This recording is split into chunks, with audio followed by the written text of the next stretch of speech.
Hello दोस्तों, कैसे हैं आप सब। चलिए शुरू करते हैं। आज से हम शुरू करने वाले हैं अपना सुपर क्विक रिवीजन। ठीक है ना। 15 दिन के अंदर आईडीटी का कंप्लीट सिलेबस मैं आपको करा दूंगा। ठीक है, 31 तारीख तक का हमारा टारगेट है। आज है डे 1 और हम लोग शुरुआत करने वाले हैं कस्टम से। तो पहले कस्टम के चैप्टर करेंगे, ठीक है ना। उसके बाद सारे के सारे जीएसटी थ्योरी के और उसके बाद देन प्रैक्टिकल। तो इस तरीके से हम कंप्लीट सिलेबस करेंगे। तो चलिए शुरू करते हैं। सबसे पहले आ जाते हैं सुपर क्विक रिवीजन जो चैप्टर है, ठीक है ना। जो भी हम चैप्टर पढ़ेंगे, अगर वो चैप्टर नॉर्मली 2.5 से 3 घंटे का चैप्टर है तो हम उसको यहाँ 15 से 20 मिनट में कवर करेंगे। ठीक है, तो सबसे पहले आ जाते हैं बैगेज चैप्टर। तो बैगेज के अंदर 8 क्वेश्चन है जो आपको पता होना चाहिए। तो पहला क्वेश्चन क्या है बैगेज के अंदर कि बैगेज होता क्या है। तो बैगेज जो है वो डिफाइन कर रखा है under section 2 sub section 3 custom act का सेक्शन है ये। बैगेज इंक्लूड करता है unaccompanied baggage but does not include motor vehicle, include इसमें नहीं होता है। दूसरी चीज है इसके अंदर सेक्शन 77। सेक्शन 77 क्या कहता है, ये कहता है कि अगर कोई ओनर है बैगेज का, कोई दूसरे देश से कोई बंदा आ रहा है, जैसे मैं आ रहा हूं तो मैं अपने साथ बैगेज तो लेके आऊंगा ना, ठीक है ना। तो मुझे क्या करना पड़ेगा, प्रॉपर ऑफिसर के सामने डिक्लेरेशन देनी पड़ेगी कि मैं बैगेज के अंदर क्या क्या कंटेंट लेके आया हूं, ताकि मैं उसको वहां से क्लियर करा सकूं। ठीक है ना। बस ये बातें यहाँ पे सेक्शन 77 में बोली है। सेक्शन 78 के अंदर कुछ बातें दे रखी हैं। क्या, एक तो बैगेज चैप्टर के अंदर रेट ऑफ ड्यूटी क्या होती है, ठीक है, 35% प्लस 10% यानी 38.5% की रेट होती है। इसमें एक और पॉइंट जो आपको ध्यान रखना है वो है लैपटॉप। अगर मैं एक लैपटॉप लेके आता हूं तो अगर मेरी एज 18 या उससे अबव है तो वो एग्जेम्प्ट हो जाएगा। 1 लैपटॉप क्या होता है, एग्जेम्प्ट होता है बैगेज के अंदर। ठीक है ना। और अगर मैं इंडियन पैसेंजर हूं, ठीक है ना, और इंडियन रेजिडेंट हूं या इंडियन ओरिजिन हूं, तो मैं बाहर से आ रहा हूं और मैं क्या है used personal effect of infant, ठीक है ना। ओके, इन्फेंट के मामले में क्या है, एग्जेम्प्ट हो जाएगा personal effect, use personal effect. ठीक है। लेकिन वहीं पर अगर फॉरेन ओरिजिन के केस में है और उस केस में इन्फेंट की बात की गई है तो वो टैक्सेबल हो जाता है क्योंकि वो एक्सक्लूडिंग होता है। ठीक है, आई होप क्लियर है। अब आ जाता है नेक्स्ट क्वेश्चन। नेक्स्ट क्वेश्चन है इसके अंदर क्वेश्चन नंबर 4 रूल 3। रूल 3 के अंदर क्या बोल रखा है, रूल 3 के अंदर ये बोल रखा है, ये आपको पूरा याद करना पड़ेगा क्योंकि जब आपको क्वेश्चन आएगा तो ये आपको लिखना पड़ेगा। ठीक है ना, पूरा का पूरा एज इट इज। तो अगर कोई इंडियन रेजिडेंट है, जैसे मान लो मैं इंडियन रेजिडेंट हूं, arriving from any country other than Nepal Bhutan और म्यांमार, मैं नेपाल भूटान और म्यांमार को छोड़कर किसी और कंट्री से आता हूं, यूएस से आ रहा हूं, ठीक है ना, फ्रांस से आ रहा हूं, चाइना से आ रहा हूं, किसी और कंट्री से आ रहा हूं, इनसे नहीं आ रहा, is allowed duty free clearance of. तो मुझे क्या अलाउड है, ड्यूटी फ्री क्लियरेंस, मुझे ड्यूटी पे नहीं करनी पड़ेगी। किसके ऊपर, यूज पर्सनल इफेक्ट के ऊपर, ये लिख रखा होगा प्रैक्टिकल क्वेश्चन में, तो एग्जाम्प्ट हो जाएगा, लिख देना। ठीक है ना। और ठीक है ना, ट्रेवल सोविनर के ऊपर, और यहां पे कोई भी लिमिट भी नहीं है, ऐसा नहीं कुछ आपको अमाउंट देखना है, जितना भी है वो एग्जाम्प्ट हो जाएगा, नील हो जाएगा। लेकिन इसके अलावा अगर कोई भी आर्टिकल है तो उसमें क्या है, आपको जीएफए अलाउड हो जाएगा 50,000 तक। ठीक है, यानी कि जब आप टोटल अमाउंट निकालोगे उसमें से 50,000 माइनस कर देना, उसके ऊपर रेट एप्लीकेबल हो जाएगा। ये है रूल 3। वहीं पर अगर मैं इंडियन रेजिडेंट हूं, ठीक है ना, इंडियन ओरिजिन हूं, और मैं कहां से आ रहा हूं, रूल 4 लग जाएगा। कब, अगर मैं आ रहा हूं कहां से, नेपाल भूटान और म्यांमार से। ऊपर वाले में केस में क्या था, नेपाल भूटान म्यांमार को छोड़कर अगर मैं किसी और देश से आ रहा हूं तो फिर रूल 3 लग जाएगा, और अगर नेपाल भूटान और म्यांमार से आ रहा हूं तो फिर क्या है, रूल 4 लग जाएगा। तो उसमें क्या है, जो भी मैंने ऊपर लिखा है ना, सारा का सारा एज इट इज कंटेंट आपको बस लिखना है। ठीक है ना। लेकिन यहां पर क्या था, इंडियन रेजिडेंट अराइविंग फ्रॉम, ठीक है ना, कहां से, arriving from Nepal Bhutan Myanmar, ये आ जाएगा यहाँ पे। ठीक है ना। Is allowed duty free clearance of, ये एज इट इज आ जाएगा। यहाँ पे अदर आर्टिकल में 50,000 की जगह पे 15,000 हो जाएगा, बस इतना ही होएगा। क्लियर है। अब आ जाता है नेक्स्ट रूल 3। ठीक है ना। ये रूल 3 किसके लिए है, ये रूल 3 है फॉरेन ओरिजिन के लिए। अगर कोई फॉरेन टूरिस्ट है, फॉरेन ओरिजिन है, ठीक है ना, उसमें इन्फेंट के ऊपर ये चीज एप्लीकेबल नहीं होगी तो उसे ड्यूटी फ्री क्लियरेंस अलाउड होगा। उसके केस में भी पर्सनल इफेक्ट है तो एग्जम्प्ट हो जाएगा, नील हो जाएगा। ट्रेवल सोनियर है तो वो भी नील हो जाएगा विदाउट एनी लिमिट। लेकिन अदर आर्टिकल की लिमिट रहेगी 15,000 तक। ठीक है, क्लियर है। ओके, यानी कि जीएफए मिलेगा 15,000 का। आगे चलते हैं। यहाँ पे एक रूल दे रखा है रूल 5। रूल 5 किसके ऊपर है, ज्वेलरी के ऊपर। अगर कोई भी इंडियन पैसेंजर है और वो 1 साल से ज्यादा रह के आया है अदर कंट्री के अंदर, वो भारत में आ रहा है, तो आपको देखना पड़ेगा कि वो जेंटलमैन है या लेडी है। अगर जेंटलमैन है तो फिर आपको क्या है, 20 ग्राम तक, ठीक है, 20 ग्राम तक 50,000 की वैल्यू होनी चाहिए, और लेडी के केस में डबल कर देना, ठीक है ना, 40 ग्राम, और क्या है, ठीक है ना, 1 लाख तक अलाउड हो जाएगा। ठीक है ना, ये बात ध्यान रखना। क्लियर है। लेकिन साथ साथ में एक कंडीशन जरूर देखना, क्या, कि वो मोर देन 1 ईयर तक वहां पे स्टे करके रह के आया। ठीक है ना। ओके, अगर लेस देन 1 ईयर है तो फिर यहां पर क्या है, ठीक है, वो इंक्लूड हो जाएगा, फिर उसके ऊपर क्या है, अकॉर्डिंगली फिर टैक्स रहेगा। ठीक है, उसके ऊपर फिर ड्यूटी लगेगी। ठीक है, आगे चलते हैं और अब आ जाते हैं लास्ट क्वेश्चन के ऊपर, क्वेश्चन नंबर 8। इसके अंदर दे रखा है एनेक्सियर्स। एनेक्सियर्स के अंदर वैसे काफी सारे पॉइंट है एनेक्सियर 1 के अंदर, लेकिन आपको कौन कौन से याद रखने मैं आपको बता रहा हूं। फायर आर्म्स, ठीक है ना, फायर आर्म्स के ऊपर 100% रेट एप्लीकेबल होता है, 38.5% का रेट एप्लीकेबल नहीं होता है, ठीक है ना। कार्ट्रिज यानी कि जो बंदूक होती है उसकी गोलियां, ठीक है ना, cartridge of fire arms exceeding 50, अगर एक्सीडिंग 50 है, ठीक है ना, 50 से ज्यादा है तो जो 50 से जितने भी ज्यादा है उसके ऊपर 100% रेट एप्लीकेबल होगा, और 50 तक के ऊपर क्या है, जीएफए मिल जाएगा, तो उसको इंक्लूड कर लेना 50 तक। सिगरेट के केस में 100, ठीक है ना, और शिगार के केस में 25, और टोबैको के केस में 125 ग्राम्स, ठीक है ना, क्लियर है। तो इनके केस में क्या है, सिगरेट के केस में अगर 100 के ऊपर है, ठीक है ना, तो 100% रेट लगेगा, और शिगार के केस में 25 के ऊपर है तो 100% रेट लगेगा, टोबैको केस में 125 ग्राम के ऊपर है तो 100% रेट लगेगा। अगर वहां अगर अप टू यहां तक है, 100 तक है, 25 तक है, 125 तक है, ठीक है, तीनों के केस में, तो फिर क्या होगा, 38.5% का रेट लगेगा, ठीक है ना, और उसमें क्या होगा, जीएफए के टाइम पे इंक्लूड कर लेंगे, नहीं वैल्यू निकालते टाइम, ठीक है। आगे चलते हैं, ठीक है ना, ये जरूर याद रखना क्या, ठीक है ना, ये वाला पॉइंट भी ध्यान रखना, वाइन 2 लीटर तक, अगर 2 लीटर तक है तो जीएफए मिल जाएगा, ठीक है ना, कोई दिक्कत नहीं है। बाकी इसमें और कुछ आइटम दे नहीं रखी होती, बाकी वही चीजें नीचे दे रखी है जो मैंने आपको बताया, ठीक है ना, कि 100% का रेट एप्लीकेबल होगा। तो ये हो गया आपका बैगेज का चैप्टर, यहाँ पे कंप्लीट हो गया है। अब बैगेज के चैप्टर में मैं कुछ क्वेश्चन ऐसे बताने जा रहा हूं कि मैंने खुद देखा कि मैंने कई सारे जो कंपाइलर थे, मैंने देखा कि उनके अंदर क्या है, स्टडी मेट के कुछ ऐसे क्वेश्चन थे जो कंपाइलर में नहीं थे, ठीक है ना, तो मुझे लगा कि मैं आप लोगों के साथ शेयर कर देता हूं। तो ये लास्ट डे रिवीजन समझ के ये वाले जरूर क्वेश्चन देख के जाना, ठीक है ना, हो सकता है कि आप जो कंपाइलर आपके पास हो उसमें ये क्वेश्चन ना हो, तो इसलिए मैं ये क्वेश्चन भी साथ साथ में चैप्टर के करा रहा हूं। तो मैंने चैप्टर कंप्लीट करा दिया, लेकिन फिर भी मैं यहाँ पे कुछ क्वेश्चन डिस्कस कर रहा हूं। सबसे पहला क्वेश्चन डिस्कस कर रहा हूं, what is the relevant date for determination of rate of duty under the custom act 1962 in case of clearance of baggage. तो रेलिवेंट डेट क्या होती है, डेट ऑन विच, ठीक है, रेलिवेंट क्या डेट कौन सी होगी, date on which declaration has been made under section 77, जिस डेट को हम डिक्लेरेशन दे रहे हैं, ठीक है ना, सेक्शन 77 के अंदर, जो कि हमने ऊपर पढ़ा था, जब एक ओनर आता है बैगेज को की डिक्लेरेशन देनी पड़ती है अंडर सेक्शन 77, उस डेट की ये बात कर रहे हैं। अगला क्वेश्चन जो कि एग्जाम में थ्योरेटिकली आ सकता है सीधा से सीधा, इसके अंदर वो ये पूछेंगे कि ट्रांजिट एंड ट्रांसशिपमेंट के अंदर डिफरेंस क्या, तो इसमें 3 ही डिफरेंस दे रखे थे स्टडीमेट के अंदर, वो मैंने लिख दिया, आप सीधा याद कर सकते हो। ये इसके ऊपर ट्रांजिट के ऊपर लगता है सेक्शन 53 और इसके ऊपर लगता है सेक्शन 54। यहाँ पे सेम कन्वेंस होता है, यहाँ पे कन्वेंस चेंज हो जाता है, ठीक है ना। यहाँ पर continuity, there is a continuity of record, there is no continuity of record is maintained, बस ये बातें ध्यान रखनी है। ये भी क्वेश्चन आपका हो गया है। अगले क्वेश्चन पे चलते हैं, this is the most important question, ठीक है ना, प्रोविजनल असेसमेंट अंडर सेक्शन 18, बहुत ही ज्यादा इंपॉर्टेंट क्वेश्चन है। इस क्वेश्चन के अंदर ये क्या कहता है कि मिस्टर, ठीक है ना, कृष्णा बंसाली, मान लो मैं हूं, ठीक है ना, has imported some garments from the Paris, मैंने कुछ गारमेंट्स को इंपोर्ट किया पेरिस से, he is unable to make self assessment under section 71, ठीक है ना, of the custom act 1962 because of the differential rate for the different kind of material and hence he has made a request writing to the proper officer for provisional assessment pending the technical testing, is he eligible to apply the provisional assessment discuss, ठीक है ना। तो क्या मैं ऐसे case में, ठीक है ना, जब मैं अनेबल हूं, क्योंकि डिफरेंट रेट लग रहे हैं डिफरेंट काइंड ऑफ मटेरियल पे, मैं आई एम अनेबल, ठीक है ना, मैं अनेबल हूं और मैं रिक्वेस्ट भी कर रहा हूं रिटर्न में, ठीक है, प्रॉपर ऑफिसर को, तो क्या मैं प्रोविजनल असेसमेंट के लिए अप्लाई कर सकता हूं, आंसर है यस, ठीक है ना, यस कर सकता है। तो मिस्टर कृष्णा भंसाली क्या कर सकते हैं, अप्लाई कर सकते हैं, ठीक है, कोई दिक्कत नहीं प्रोविजनल असेसमेंट के अंदर, ठीक है ना, अंडर सेक्शन 18 के अंदर, ठीक है ना। क्यों, ठीक है ना, क्योंकि भैया वहां यहां पर वो अनेबल है, ठीक है ना, self assessment under section 71, and उसने रिक्वेस्ट भी की है राइटिंग में प्रॉपर ऑफिसर को, तो कोई दिक्कत नहीं है। आगे चलते हैं और नेक्स्ट क्वेश्चन पे आ जाते हैं, जो क्वेश्चन ये भी लास्ट डे रिवीजन, ये सारे के सारे क्वेश्चन 5 क्वेश्चन दे रखे मैंने, ये लास्ट डे रिवीजन के लिए आपके लिए, ठीक है, साथ साथ में जरूर करा दिया मैंने। यहां पर अंडर सेक्शन 18 का इंटरेस्ट कैसे निकालते हैं, ये बहुत इंपॉर्टेंट क्वेश्चन है, आइए इसको देखते हैं। मोरिस लाल एक बंदा है जो कि गुड्स इंपोर्ट कर रहा है जर्मनी से, ठीक है ना, ओके, और finally reassess under section 18 sub section 2 of the custom act 1962, ठीक है ना, फॉर 2 कंसाइनमेंट, 2 कंसाइनमेंट के बारे में यहाँ पे बता रखा है। 2 कंसाइनमेंट के बारे में, डेट ऑफ प्रोविजनल असेसमेंट इस डेट को, date of final reassessment, date demand first consignment, second consignment, refund और पेमेंट बन रहा है, वो सब बातें यहाँ पे बता रखी है। तो यहाँ पे बेसिकली इंटरेस्ट पेबल भी निकालना है और इंटरेस्ट रिसीवेबल भी निकालना है, ठीक है ना, और लीगल प्रोविजन थोड़ा बहुत जो भी है वो लिखना है। तो लीगल प्रोविजन मैं आपको बता देता हूं। सबसे पहले अगर हम बात करें इंटरेस्ट पेबल की, तो अंडर सेक्शन 18 क्या कहता है कि अगर कोई भी इंपोर्टर है, ठीक है ना, अगर कोई भी इंपोर्टर है तो उसको अगर इंटरेस्ट पेबल निकलता है तो किस रेट से देना पड़ेगा, 15% पर एनम से देना पड़ेगा। कहां से देना पड़ेगा, first day of the month in which duty is provisional assessed till the date of payment, मतलब ठीक है ना, first day of the month in which duty is provisionally assessed, तो डेट ऑफ प्रोविजनली असेस्ड, तो ये हो गया date of provisionally assessed, ठीक है ना, दिसंबर में तो फर्स्ट डे हो जाएगा, तो फर्स्ट डे कब होगा, 1 दिसंबर से लेके डेट ऑफ पेमेंट, तो डेट ऑफ पेमेंट कब है, ये रही, ठीक है ना, तो 1 दिसंबर से लेके, ठीक है ना, 5 फेब तक, तो दिसंबर के 31 दिन, ठीक है ना, ओके, दिसंबर के 31 दिन, जनवरी के 31 दिन और फरवरी के 5 दिन, तो इस तरीके से नंबर ऑफ डेज निकल जाएगा। तो आइए इसमें कैसे निकालेंगे वो देख लेते हैं कि इंटरेस्ट पेबल कैसे निकालेंगे। तो यहाँ पे ये भी देखना पड़ेगा, ठीक है ना, कि इसके ऊपर कौन से केस में डिमांड है, ठीक है ना, तो ड्यूटी डिमांड कब है, फर्स्ट कंसाइनमेंट के ऊपर है ड्यूटी डिमांड, तो 1,80,000, तो कैसे निकाल निकालेंगे, आइए इंटरेस्ट निकाल देता हूं मैं आपको। तो in the given case interest कैसे निकालेंगे, इंटरेस्ट पेबल कैसे निकलेगा फर्स्ट कंसाइनमेंट के ऊपर।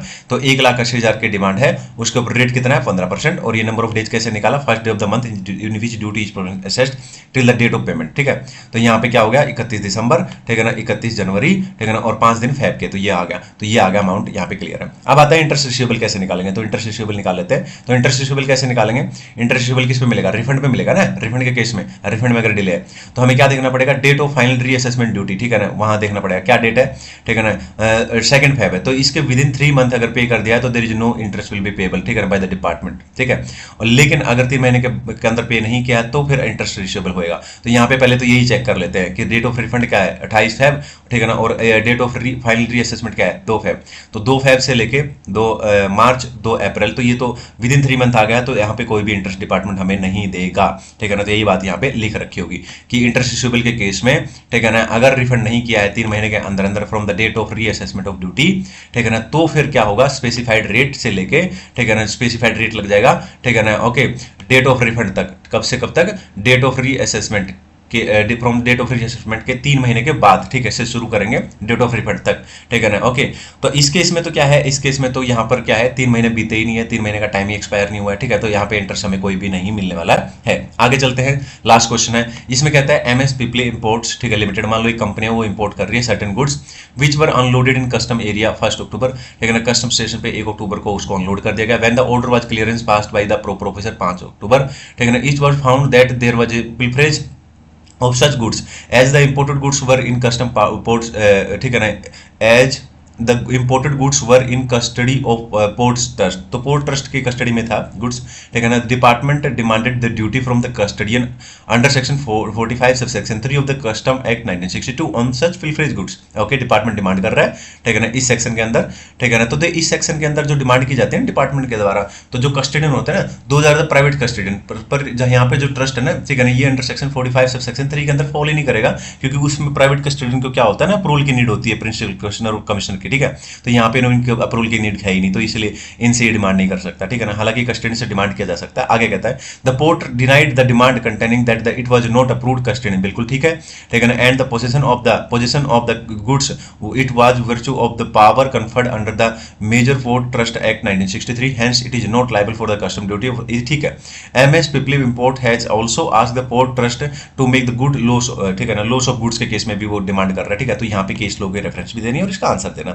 आइए बात करते हैं। तो सबसे पहले केस लो का नाम तो ये है, ठीक है ना, ओके। दूसरी बात क्या दे रखी है यहाँ पे दे रखा है लायबिलिटी टू पे, यानी ड्यूटी किसकी लायबिलिटी बनती है, किसको पे करनी होती है ड्यूटी, ठीक है ना, जिसके पास गुड्स होता है, ठीक है ना, जिसने अप्रूवल लेके जिसकी कस्टडी में गुड्स है, ये प्राइवेट कस्टडियन होते हैं। तो liability to pay the duty of the person in whose custody goods remain as approved, ठीक है ना, अप्रूव्ड पर्सन अंडर सेक्शन 45। तो यहाँ पे section 45 sub section 3 applies only to the private custodian, ठीक है ना, और उनको अप्रूवल की जरूरत होती है किसकी, प्रिंसिपल कमिश्नर और कमिश्नर की, जो मैंने आपको बताया था। In this case major port जो होता है एयरपोर्ट, वो कवर्ड करता है मेजर पोर्ट अंडरस्ट एक्ट 1963, ठीक है ना, जिसको अप्रूवल की नीड ही नहीं होती है, तो वो इसके अंदर कवर ही नहीं होएगा, ठीक है ना। तो यही बात यहाँ पे बोल रखी है। तो डिपार्टमेंट उससे डिमांड नहीं कर सकता, लेकिन जो कस्टडियन होता है वो रिस्पॉन्सिबल होता है, ठीक है ना, उसे कस्टम ड्यूटी पे करनी पड़ेगी, लेकिन कस्टम ड्यूटी जो पे करनी पड़ेगी वो पिलफरेज गुड्स के केस में करनी पड़ेगी। जो गुड्स लॉस्ट हो गया उसके केस में कोई भी ड्यूटी पे करने की यहाँ पे नीड नहीं है। यहाँ पे चैप्टर कंप्लीट हो गया है बैगेज का। सुपर क्विक रिवीजन के अंदर मैंने लास्ट डे रिवीजन के लिए मोस्ट ऑफ द कंपाइलर के अंदर ये क्वेश्चन गिवन नहीं थे, तो मैंने ये इसलिए क्वेश्चन भी करा दिया लास्ट डे रिवीजन के लिए, मोस्ट इंपोर्टेंट क्वेश्चन है, ठीक है ना, ओके। और इसके अलावा मैंने यहाँ पे चैप्टर भी करा दिया। आज के लिए इतना ही। आई होप आप लोगों को चैप्टर में मजा आया होगा, 2-3 बार सुन लो, ठीक है ना, ओके। और उसके बाद सारे कंपाइलर के क्वेश्चन साथ साथ में बनाते चलो, ठीक है। आज के लिए इतना ही। Thank you so much. Video पसंद आया है तो जरूर कमेंट बॉक्स में बताएं, मैं कंटिन्यू ताकि वीडियो बना सकूं, ठीक है। 15 दिन के अंदर कंप्लीट सिलेबस, ठीक है। और श्योर शॉर्ट के वीडियो है, प्लेलिस्ट बना रखी है, इसकी अलग से प्लेलिस्ट बना दूंगा। ये सीरीज है 15 दिन चलेगी, ठीक है ना। और श्योर शॉर्ट की सीरीज, ठीक है ना, आपको पूरे के पूरे मोर देन 100 क्वेश्चन आईडीटी के इंपॉर्टेंट उसके अंदर मैं आपको दे दूंगा। उसमें सारी एमटीपी आरटीपी सब कुछ उसके अंदर होगा, chapter wise most important question. आज के लिए इतना ही। Thank you so much. Hello दोस्तों, कैसे हैं आप सब। चलिए शुरू करते हैं। आज हम करने वाले हैं वेयर हाउसिंग कस्टम का अपना चैप्टर, और हमारी सीरीज चली हुई है सुपर क्विक रिवीजन। ठीक है, तो ये बहुत इंपॉर्टेंट है। 15 दिन के अंदर कंप्लीट आईडीटी का सिलेबस मैं कराने वाला हूं। तो सबसे पहले आज हम वेयर हाउसिंग के अंदर मैं बता देता हूं आपको, टोटल 15 क्वेश्चन है, ठीक है ना, वेयर हाउसिंग के अंदर। तो सबसे पहला क्वेश्चन दे रखा है यहाँ पे इंट्रोडक्शन। इंट्रोडक्शन पेपर के लिए इंपॉर्टेंट भी नहीं, बस आपको थोड़ा सा नॉलेज के लिए बता देता हूँ, ठीक है ना। तो इंट्रोडक्शन में सिर्फ ये बता रखा है कि अगर कोई इंपोर्टर है और वो गुड्स इंपोर्ट कर रहा है, ठीक है ना, और किसी कारण की वजह से, बहुत सारे कारण हो सकते हैं कि मार्केट प्राइस गिर गया बाद में उसके गुड्स का, या उसके पास ठीक है ना स्टोरेज फैसिलिटी नहीं है, ठीक है ना, या अभी उसको नीड नहीं है, तो किसी भी कारण से अगर मान लो मैं इंपोर्टर हूँ, मैं गुड्स इंपोर्ट कर रहा हूँ, अब बहुत सारे कारण हो सकते हैं। अब मैं चाह रहा हूँ कि यार मेरे को अभी गुड्स की जरूरत नहीं है, तो कस्टम स्टेशन पर ही मैं उस गुड्स को रखना चाहता हूँ, है ना, ठीक है। तो इसलिए कस्टम एक्ट 1962 के अंदर वेयर हाउसिंग के प्रोविजन लेके आए कि अगर आपको कस्टम स्टेशन पे ही वेयर हाउस में गुड्स रखना है तो फिर कस्टम एक्ट 1962 के कुछ प्रोविजन लग जाएंगे। और जब आप कल को गुड्स क्लियर करोगे, वहां से वेयर हाउस से अपना गुड्स निकालोगे, तो आपको ड्यूटी पे करनी पड़ेगी। और इसके कुछ सेक्शन है 57 से 73A जो वेयर हाउसिंग के प्रोविजन बताते हैं। बस ये बातें बता रखी हैं, पेपर के लिए इंपॉर्टेंट नहीं था, ये एग्जाम के लिए इंपॉर्टेंट है, इसको ध्यान से देखेंगे। बेसिक्स इसके अंदर क्या है इंपॉर्टेंट, ये हम बात कर लेते हैं। यहां बता रखा है कि वेयर हाउसिंग की फैसिलिटी अगर आपको चाहिए तो उसके लिए दो बातें इंपॉर्टेंट है जो आपको पता होनी चाहिए, कंसिडरेशन के रूप में आपको उसके कमिट करनी पड़ेगी। क्या है? सबसे पहला तो ये कि जो टोटल ड्यूटी है उसका thrice of amount of total duty with security, ठीक है ना, विद सिक्योरिटी, ठीक है ना, विद सिक्योरिटी आपको पे करना पड़ेगा। एंड आपको इस बात के लिए भी एग्री होना होगा कि भैया कल को जब मैं वेयर हाउस से गुड्स क्लियर करूंगा तो मैं ड्यूटी पे कर दूंगा, बिल्कुल कोई दिक्कत नहीं है। तो ये दो बातें ध्यान रखना इंपॉर्टेंट था। आगे चलते हैं, ये इंपॉर्टेंट नहीं है, बस आपको नॉलेज होना चाहिए। स्पेशल प्रोविजन क्या है वेयर हाउसिंग के, तो ये बता रखा है, तो सेपरेट चैप्टर है इसके ऊपर, ठीक है ना, चैप्टर 9 उसके अंदर सेपरेट स्पेसिफिक प्रोविजन बता रखे हैं, जो कि मैंने बताया था 57 से लेके ये सारे सेक्शन मैंने लिख रखे हैं, आपको ध्यान रखने की जरूरत है नहीं, सेक्शन 73A से तक, ठीक है। अब आ जाते हैं क्वेश्चन नंबर 4 के ऊपर। तो क्वेश्चन नंबर 4 के भी कोई बहुत ज्यादा इंपॉर्टेंट नहीं है, फिर भी अंडरस्टैंडिंग अच्छी है आपको होनी चाहिए।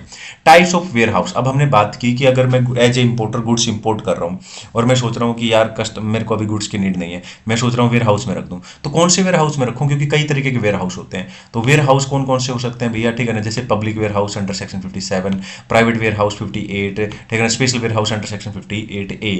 यानी कि अगर मैं बात करूँ तो वेयर हाउस तीन टाइप के होते हैं, public warehouse, private warehouse and special warehouse. तो अब यहाँ पे बात आती है कि अगर मैं अपना गुड्स किसी भी वेयर हाउस के अंदर जमा करता हूं तो उसको बोलते हैं वेयर हाउस गुड्स, ठीक है। अब यहाँ पे दो बातें और आपको जो पता होनी चाहिए। पहला कि अगर पब्लिक या प्राइवेट वेयर हाउस है, ठीक है ना, तो उसका फिजिकल कंट्रोल कस्टम अथॉरिटी के पास नहीं होता है। दूसरी तरफ अगर स्पेशल वेयर हाउस है तो प्रॉपर ऑफिसर यानी कस्टम अथॉरिटी के पास उसका कंट्रोल होता है। कोई भी व्यक्ति वेयर हाउस के अंदर एंटर नहीं कर सकता, ना ही गुड्स रिमूव कर सकता। वो अगर वो ऐसा करना चाहता है तो उसको प्रॉपर ऑफिसर की क्या चाहिए, परमिशन चाहिए, ठीक है ना। और स्पेशल वेयर हाउस के अंदर सिर्फ उन्हीं गुड्स को, ठीक है ना, डिपॉजिट किया जा सकता है जो कि नोटिफाइड है सीबीआईसी के द्वारा। आगे चलते हैं, अगला क्वेश्चन। अब बात आती है यहाँ पे कैंसिलेशन ऑफ लाइसेंस। अब देखो जैसा कि हमने बात किया था कि तीन तरीके के वेयर हाउस होते हैं, तो 57, 58, 58A के अंदर उन्हें लाइसेंस लेना पड़ता है, पब्लिक, प्राइवेट और स्पेशल वेयर हाउस। अब सवाल ये उठता है कि अगर उनका लाइसेंस कैंसिल करने की बात आती है तो कौन कर सकता है, कैसे कर सकता है, वो बातें हम यहाँ पढ़ेंगे। तो प्रिंसिपल कमिश्नर और कमिश्नर के पास पावर होती है, आप वो चाहे तो पब्लिक, प्राइवेट या स्पेशल वेयर हाउस का लाइसेंस कैंसिल कर सकता है। लेकिन कब कर सकता है, अगर उसको लगता है कि जो लाइसेंसी है, ठीक है ना, वो कॉन्ट्रावेंट कर रहा है, ठीक है ना, कस्टम के प्रोविजन, ठीक है ना, या जो लाइसेंस दिया गया है जिन कंडीशंस पर कोई कंडीशन ब्रीच कर रहा है तो, लेकिन उसको रीजनेबल अपॉर्चुनिटी देनी पड़ेगी पहले लाइसेंसी को, तभी ये ऐसा कर सकता है।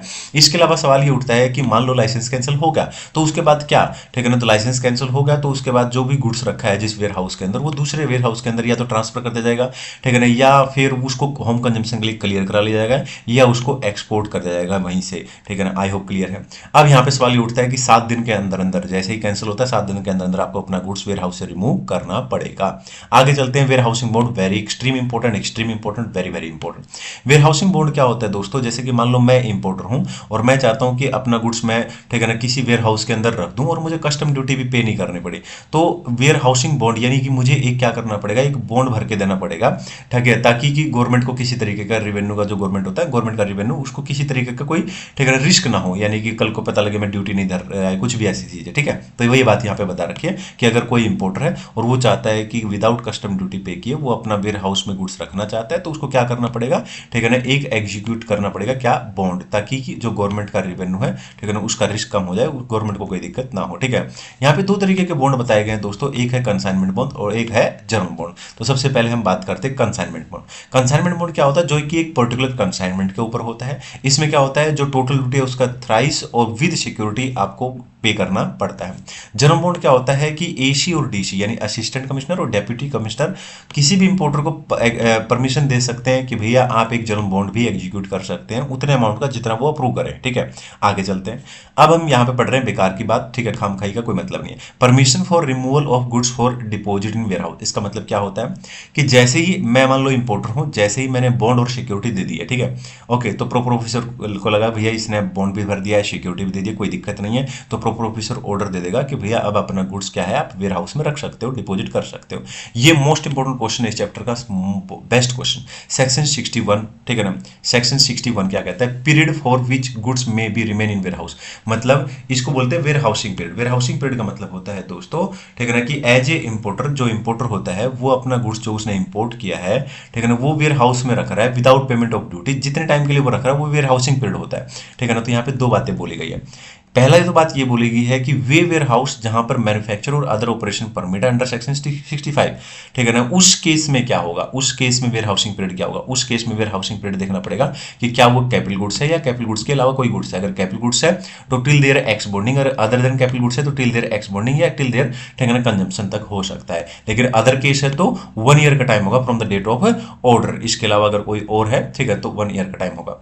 ठीक है ना, अब सवाल उठता है कि क्या इस टाइम को पीरियड को एक्सटेंड किया जा सकता है, ठीक है ना, बिल्कुल किया जा सकता है, प्रिंसिपल कमिश्नर और कमिश्नर इसको एक्सटेंड कर सकते हैं। अब मेन इंपॉर्टेंट क्वेश्चन है इंटरेस्ट का, ठीक है ना, वेयर हाउसिंग पीरियड के अंदर इस क्वेश्चन 61 का इंटरेस्ट की कैलकुलेशन बहुत ज्यादा एग्जाम में आती है। यहाँ पे दो बातें बोल रखी हैं कि पहला तो ये कि वेयर हाउस, ठीक है ना, वे वेयर हाउस जहां पे मैन्युफैक्चर और अदर ऑपरेशन परमिट है अंडर सेक्शन 65, उस केस में किसी भी तरीके का इंटरेस्ट यहाँ पे कैलकुलेट आपको करने की जरूरत नहीं है। लेकिन अदर केस में जहां पे 1 ईयर का टाइम था from the date of order, उस केस में क्या है, ठीक है ना, उस केस में इंटरेस्ट कैलकुलेट किया जाएगा। और किस तरीके से किया जाएगा वो यहाँ पे बता रखा है कि 15% का रेट लगेगा, ठीक है ना, 15% का रेट लगेगा। और क्या है, from the date of order से लेके 90 डेज एक्सपायर होने के बाद से, ठीक है ना, जब तक आप पेमेंट कर रहे हो, यानी टिल देयर गुड्स क्लियर, ठीक है ना, या तो ये वर्ड लिखा हो या पेमेंट की बात कर रखी हो, वहां तक का टाइम क्या आपको क्या निकालना पड़ेगा, इंटरेस्ट निकालना पड़ेगा। ये क्वेश्चन भी बहुत ज्यादा इंपॉर्टेंट है, ठीक है ना, बहुत बार एग्जाम में क्वेश्चन आता है, डायरेक्ट थ्योरेटिकल टाइप का क्वेश्चन है। Owner right to deal with the warehouse goods, अब मान लो मैंने गुड्स अपना वेयर हाउस में रख दिया, तो मेरे पास क्या राइट है, क्योंकि गुड्स का मालिक तो मैं ही हूं। तो यहाँ पे इसके बारे में यहाँ पे बता रखा है। तो पहले तो ये बता रखा है कि अगर कोई भी गुड्स इंपोर्ट किया गया है और बाद में उसको टेम्परेरी रूप से किसी पोजीशन या उसकी कस्टडी जो होती है वो वेयर हाउस कीपर को दे देते हैं। वेयर हाउस कीपर मतलब जो वेयर हाउस के अंदर बंदा बैठा हुआ है, ठीक है ना, जो वेयर हाउस के अंदर गुड्स को संभालेगा, देखेगा, ठीक है ना, वो सब बातें क्लियर है। अब सवाल ये उठता है कि उस केस में क्या वो मालिक हो जाएगा, नहीं भैया, मालिक तो मैं ही रहूंगा, ठीक है ना। तो एज ए ओनर मेरे पास every access to the goods है भैया, ठीक है ना। मैं क्या क्या कर सकता हूं, ठीक है ना, मैं कर सकता हूं आईएस एंश्योर। आईएस एंश्योर मतलब आई मतलब इंस्पेक्ट द गुड्स, मैं इंस्पेक्ट कर सकता हूं अपने गुड्स को। एस मतलब सोर्ट द गुड्स, ठीक है ना। एंश्योर मतलब मैं इंश्योर करूंगा कि goods do not get damage during the storage in warehouse, जब मैं स्टोरेज कर रहा था वेयर हाउस के अंदर उस टाइम पे गुड्स डैमेज तो नहीं हो गया है, ठीक है ना। और इसके अलावा मैं अपना गुड्स अगर किसी को सेल करना है तो मैं उसको शो कर सकता हूं सेल के लिए कि भैया आओ देख लो ये गुड्स है मेरा, ठीक है। ओके, आगे चलते हैं। एक और क्वेश्चन यहाँ पे दे रखा है, ठीक है ना, this is also important question, manufacture and other operation in relation to goods in warehouse, जो कि हमने अभी बात की थी सेक्शन 65 की। तो इसके अंदर ये बोल रखा है कि मान लो कोई गुड्स है, ठीक है ना, कोई गुड्स है, जैसे मैंने इंपोर्ट किया तो मैं उस गुड्स का मालिक होगा, मैंने वेयर हाउस के अंदर उसको रख दिया। तो सवाल उठता है कि क्या मैं उसके ऊपर मैन्युफैक्चर या अदर ऑपरेशन कर सकता हूं? बिल्कुल कर सकता हूं। कस्टम बॉन्डेड वेयर हाउस होना चाहिए और मुझे परमिशन भी लेनी पड़ेगी प्रिंसिपल कमिश्नर और कमिश्नर की, ठीक है ना। अब मान लो मैन्युफैक्चर कर दिया मैंने, तो ये भी देखना पड़ेगा मैन्युफैक्चर करने के बाद जिस गुड्स को मैंने मैन्युफैक्चर किया है वेयर हाउस के अंदर, अब मैं उसका कर क्या रहा हूं, या तो मैं उसको एक्सपोर्ट कर रहा हूं या मैं उसको, ठीक है ना, कंजम्पशन के लिए क्लियर कर रहा हूं, ठीक है ना। तो यहाँ पे ये देखना पड़ेगा, ठीक है ना, कि भैया manufacturing and other operation warehouse के अंदर, पब्लिक वेयर हाउस के अंदर अलाउड नहीं है, लेकिन प्राइवेट के अंदर और स्पेशल वेयर हाउस के अंदर अलाउड है। पब्लिक के अंदर आप मैन्युफैक्चर और अदर ऑपरेशन अलाउड नहीं है। अब सवाल ये उठता है कि जो भी वेस्ट या स्क्रैप होता है, ठीक है ना, जो हमने गुड्स प्रोड्यूस किया है, ठीक है, जो गुड्स मैन्युफैक्चर किया है वेयर हाउस के अंदर, ठीक है ना, तो वहां पे कुछ ना कुछ वेस्ट और स्क्रैप तो निकला होगा ना। अब सवाल ये उठता है कि क्या उसके ऊपर ड्यूटी लगेगी या नहीं लगेगी। तो ये इसका आंसर इस बात पर डिपेंड करेगा, ठीक है, कि जो गुड्स मैंने बनाया है, जो मैन्युफैक्चर किया है वेयर हाउस गुड्स के अंदर, क्या मैंने उसको एक्सपोर्ट किया? अगर एक्सपोर्ट किया है तो वो एग्जेम्प्ट हो जाएगा, उसके ऊपर किसी तरीके की ड्यूटी नहीं लगेगी। लेकिन अगर मैंने, ठीक है, होम कंजम्पशन के लिए क्लियर किया है तो फिर उसके ऊपर ड्यूटी लग जाएगी। आई होप क्लियर है। आगे चलते हैं। This is also important question, extreme important. Removal of goods from the warehouse. अब मान लो मैंने अपना गुड्स वेयर हाउस में रखा है, तो सवाल ये उठता है कि किस किस तरीके से मैं अपना गुड्स वेयर हाउस से निकाल सकता हूं या उसको रिमूव किया जा सकता है। तो सेक्शन 67, 68 और 69 के अंदर इसके प्रोविजन दे रखे हैं। सेक्शन 67 क्या कहता है? सेक्शन 67 क्या कहता है कि अगर आपको एक वेयर हाउस से दूसरे वेयर हाउस में लेके जाना है गुड्स, तो एक तो तरीका ये है रिमूव करने का, लेकिन इसके लिए प्रॉपर ऑफिसर की क्या लगेगी? परमिशन लगेगी। आगे कहता है कि दूसरा तरीका ये है कि आप वेयर हाउस से अपना गुड्स अपने घर पे लेके जा सकते हो, होम कंजम्पशन के लिए क्लियर कर सकते हो, पर उसके लिए आपको क्या करना पड़ेगा? Bill of entry for home consumption file करनी पड़ेगी, आपको ड्यूटी पे करनी पड़ेगी, इंटरेस्ट या पेनल्टी अगर किसी तरीके का तो वो भी आपको पे करना पड़ेगा, ठीक है ना। प्रॉपर ऑफिसर सेटिस्फाइड होना चाहिए कि तुमने सब कुछ पे कर दिया है, उसी के बाद ही वो ऑर्डर पास करेगा। हालांकि प्रॉपर ऑफिसर चाहे तो इलेक्ट्रॉनिकली भी ऑर्डर पास कर सकता है। उसके बाद आता है सेक्शन 69, ठीक है ना। सेक्शन 69 क्या कहता है कि अगर आप अपना गुड्स वेयर हाउस से क्लियर कर रहे हो एक्सपोर्ट के लिए, यानी अगर आप एक्सपोर्ट कर रहे हो तो क्या करना पड़ेगा? तो आपको शिपिंग बिल फाइल करना पड़ेगा, एक्सपोर्ट ड्यूटी, फाइन या पेनल्टी जो भी है वो आपने पे कर दिया हो, उसके बाद ही प्रॉपर ऑफिसर अगर सेटिस्फाइड है तो ऑर्डर पास करेगा। साथ में अब आ जाते हैं एक और क्वेश्चन, ये बहुत ज्यादा इंपॉर्टेंट नहीं है पर इसकी अंडरस्टैंडिंग होनी चाहिए, मेरे हिसाब से अच्छा क्वेश्चन है, ठीक है, इसलिए मैंने वेरी इंपॉर्टेंट लिखा है। वोलेटाइल गुड्स के बारे में बात करते हैं। वोलेटाइल गुड्स होता क्या है? जैसे कि मान लो पेट्रोलियम है, वाइन है, बियर है, ठीक है ना, कैरोसिन, फ्यूल, इस तरीके की जो चीज होती है ना, ये वोलेटाइल इन नेचर होती है। इसका मतलब क्या हुआ? ठीक है ना, यानी कि इस तरीके के गुड्स अगर मैं वेयर हाउस में रखता हूं, ठीक है ना, तो जब मैं उनको क्लियर करूंगा ना, ठीक है ना, तो वेयर हाउस में रखा है जितना, और जब क्लियर करूंगा तो जरूर कुछ ना कुछ थोड़ा बहुत डिफरेंस होगा, क्यों? क्योंकि उसके पीछे नेचुरल कॉज है, वो वास्ट बन के थोड़ा बहुत उड़ जाएगा। तो इसमें ना तो मेरा फॉल्ट है ना ही वेयर हाउस कीपर का फॉल्ट है। तो ऐसे केस में, ठीक है ना, जो भी डेफिशिएंसी मिलेगी, मान लो मैंने 100 kg, ठीक है ना, सबमिट किया था, डिपॉजिट किया था वेयर हाउस में, बाद में 99 kg मेरे को, ठीक है ना, मिला, तो 1 kg के ऊपर सवाल ये उठता है कि असिस्टेंट कमिश्नर और जो डिप्टी कमिश्नर है वो चाहे तो क्या कर सकते हैं उसको, ठीक है ना, उसके ऊपर एग्जेम्प्ट कर सकते हैं, किसी भी तरीके की ड्यूटी देने की जरूरत नहीं है, जो डेफिशिएंसी निकली है, ठीक है ना, समझ रहे हो। आगे चलते हैं, नेक्स्ट पॉइंट आ जाते हैं,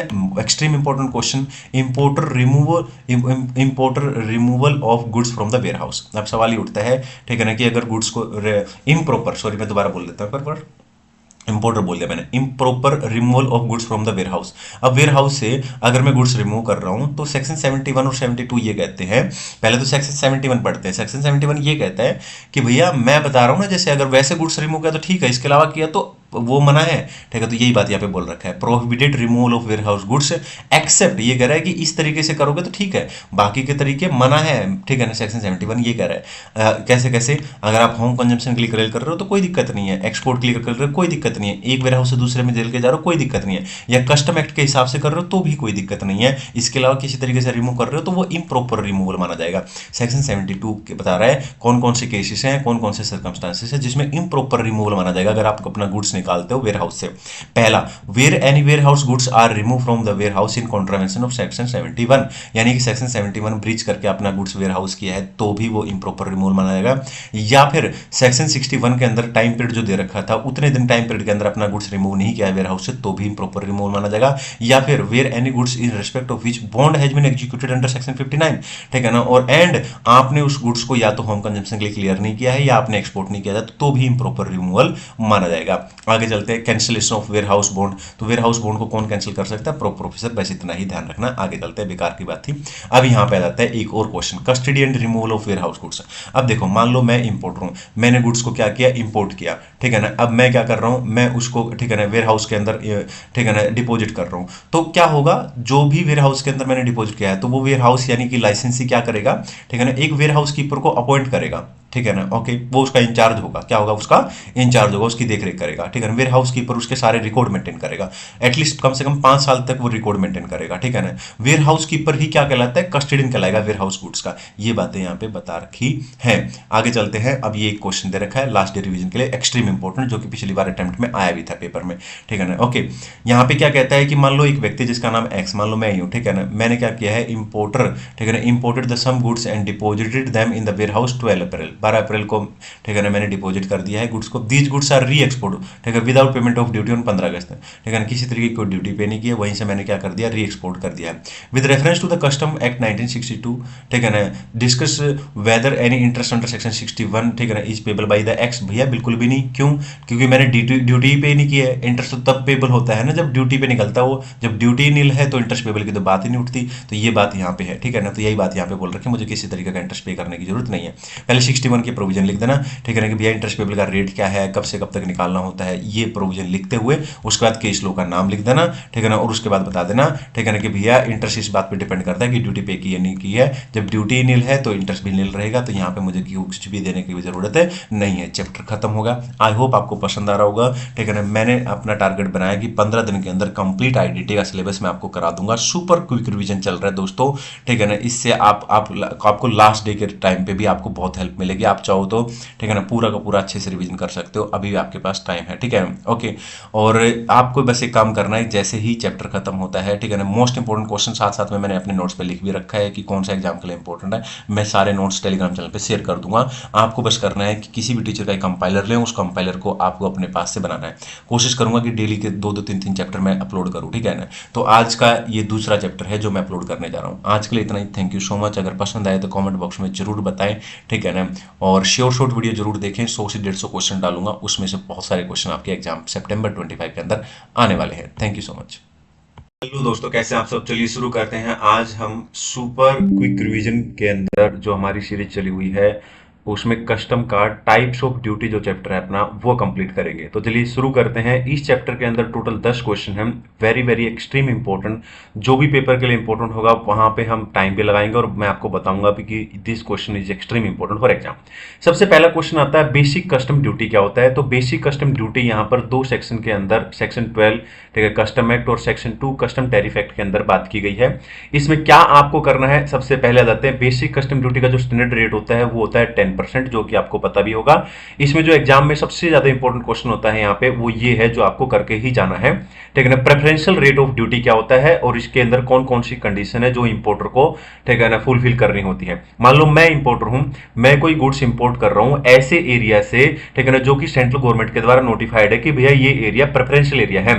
तो उस केस में जो नॉर्मल रेट ऑफ ड्यूटी है मुझे उससे कम रेट पर टैक्स देना पड़ेगा, यानी ड्यूटी देनी पड़ेगी, उसको बोलते हैं प्रेफरेंशियल रेट ऑफ ड्यूटी। तो यहां पर यही बात लिख रखी है, if goods are imported from area notified by central government to be preferential area, ठीक है ना। यहां पर क्या होता है, लोअर रेट होता है ये, ठीक है ना, ओके। जो नॉर्मल रेट होता है उससे कम रेट होता है, मतलब इसमें आपका टैक्स कम हो जाता है, ठीक है ना। यहां पे कौन कौन सी कंडीशन है, ठीक है ना, जो इंपोर्टर को फुलफिल करनी पड़ती है, सेक्शन 25 के अंदर बता रखी है। तो इंपोर्टर को 4 कंडीशन फुलफिल करनी पड़ेगी, यानी मुझे 4 कंडीशन फुलफिल करनी पड़ेगी। पहला, अगर मुझे प्रेफरेंशियल रेट यानी कि लोअर रेट चाहिए, ठीक है, नॉर्मल रेट से, तो मुझे प्रेफरेंशियल रेट के लिए क्या करना पड़ेगा, क्लेम करना पड़ेगा। Importer should make a specific claim for preferential rate. मुझे सिर्फ इसके लिए नहीं, मुझे ये भी क्लेम करना पड़ेगा, ठीक है ना, कि जो गुड्स है ना वो मैन्युफैक्चर हुआ है उस प्रेफरेंशियल एरिया में जो नोटिफाइड है सेंट्रल गवर्नमेंट के द्वारा। बोलो क्लियर है।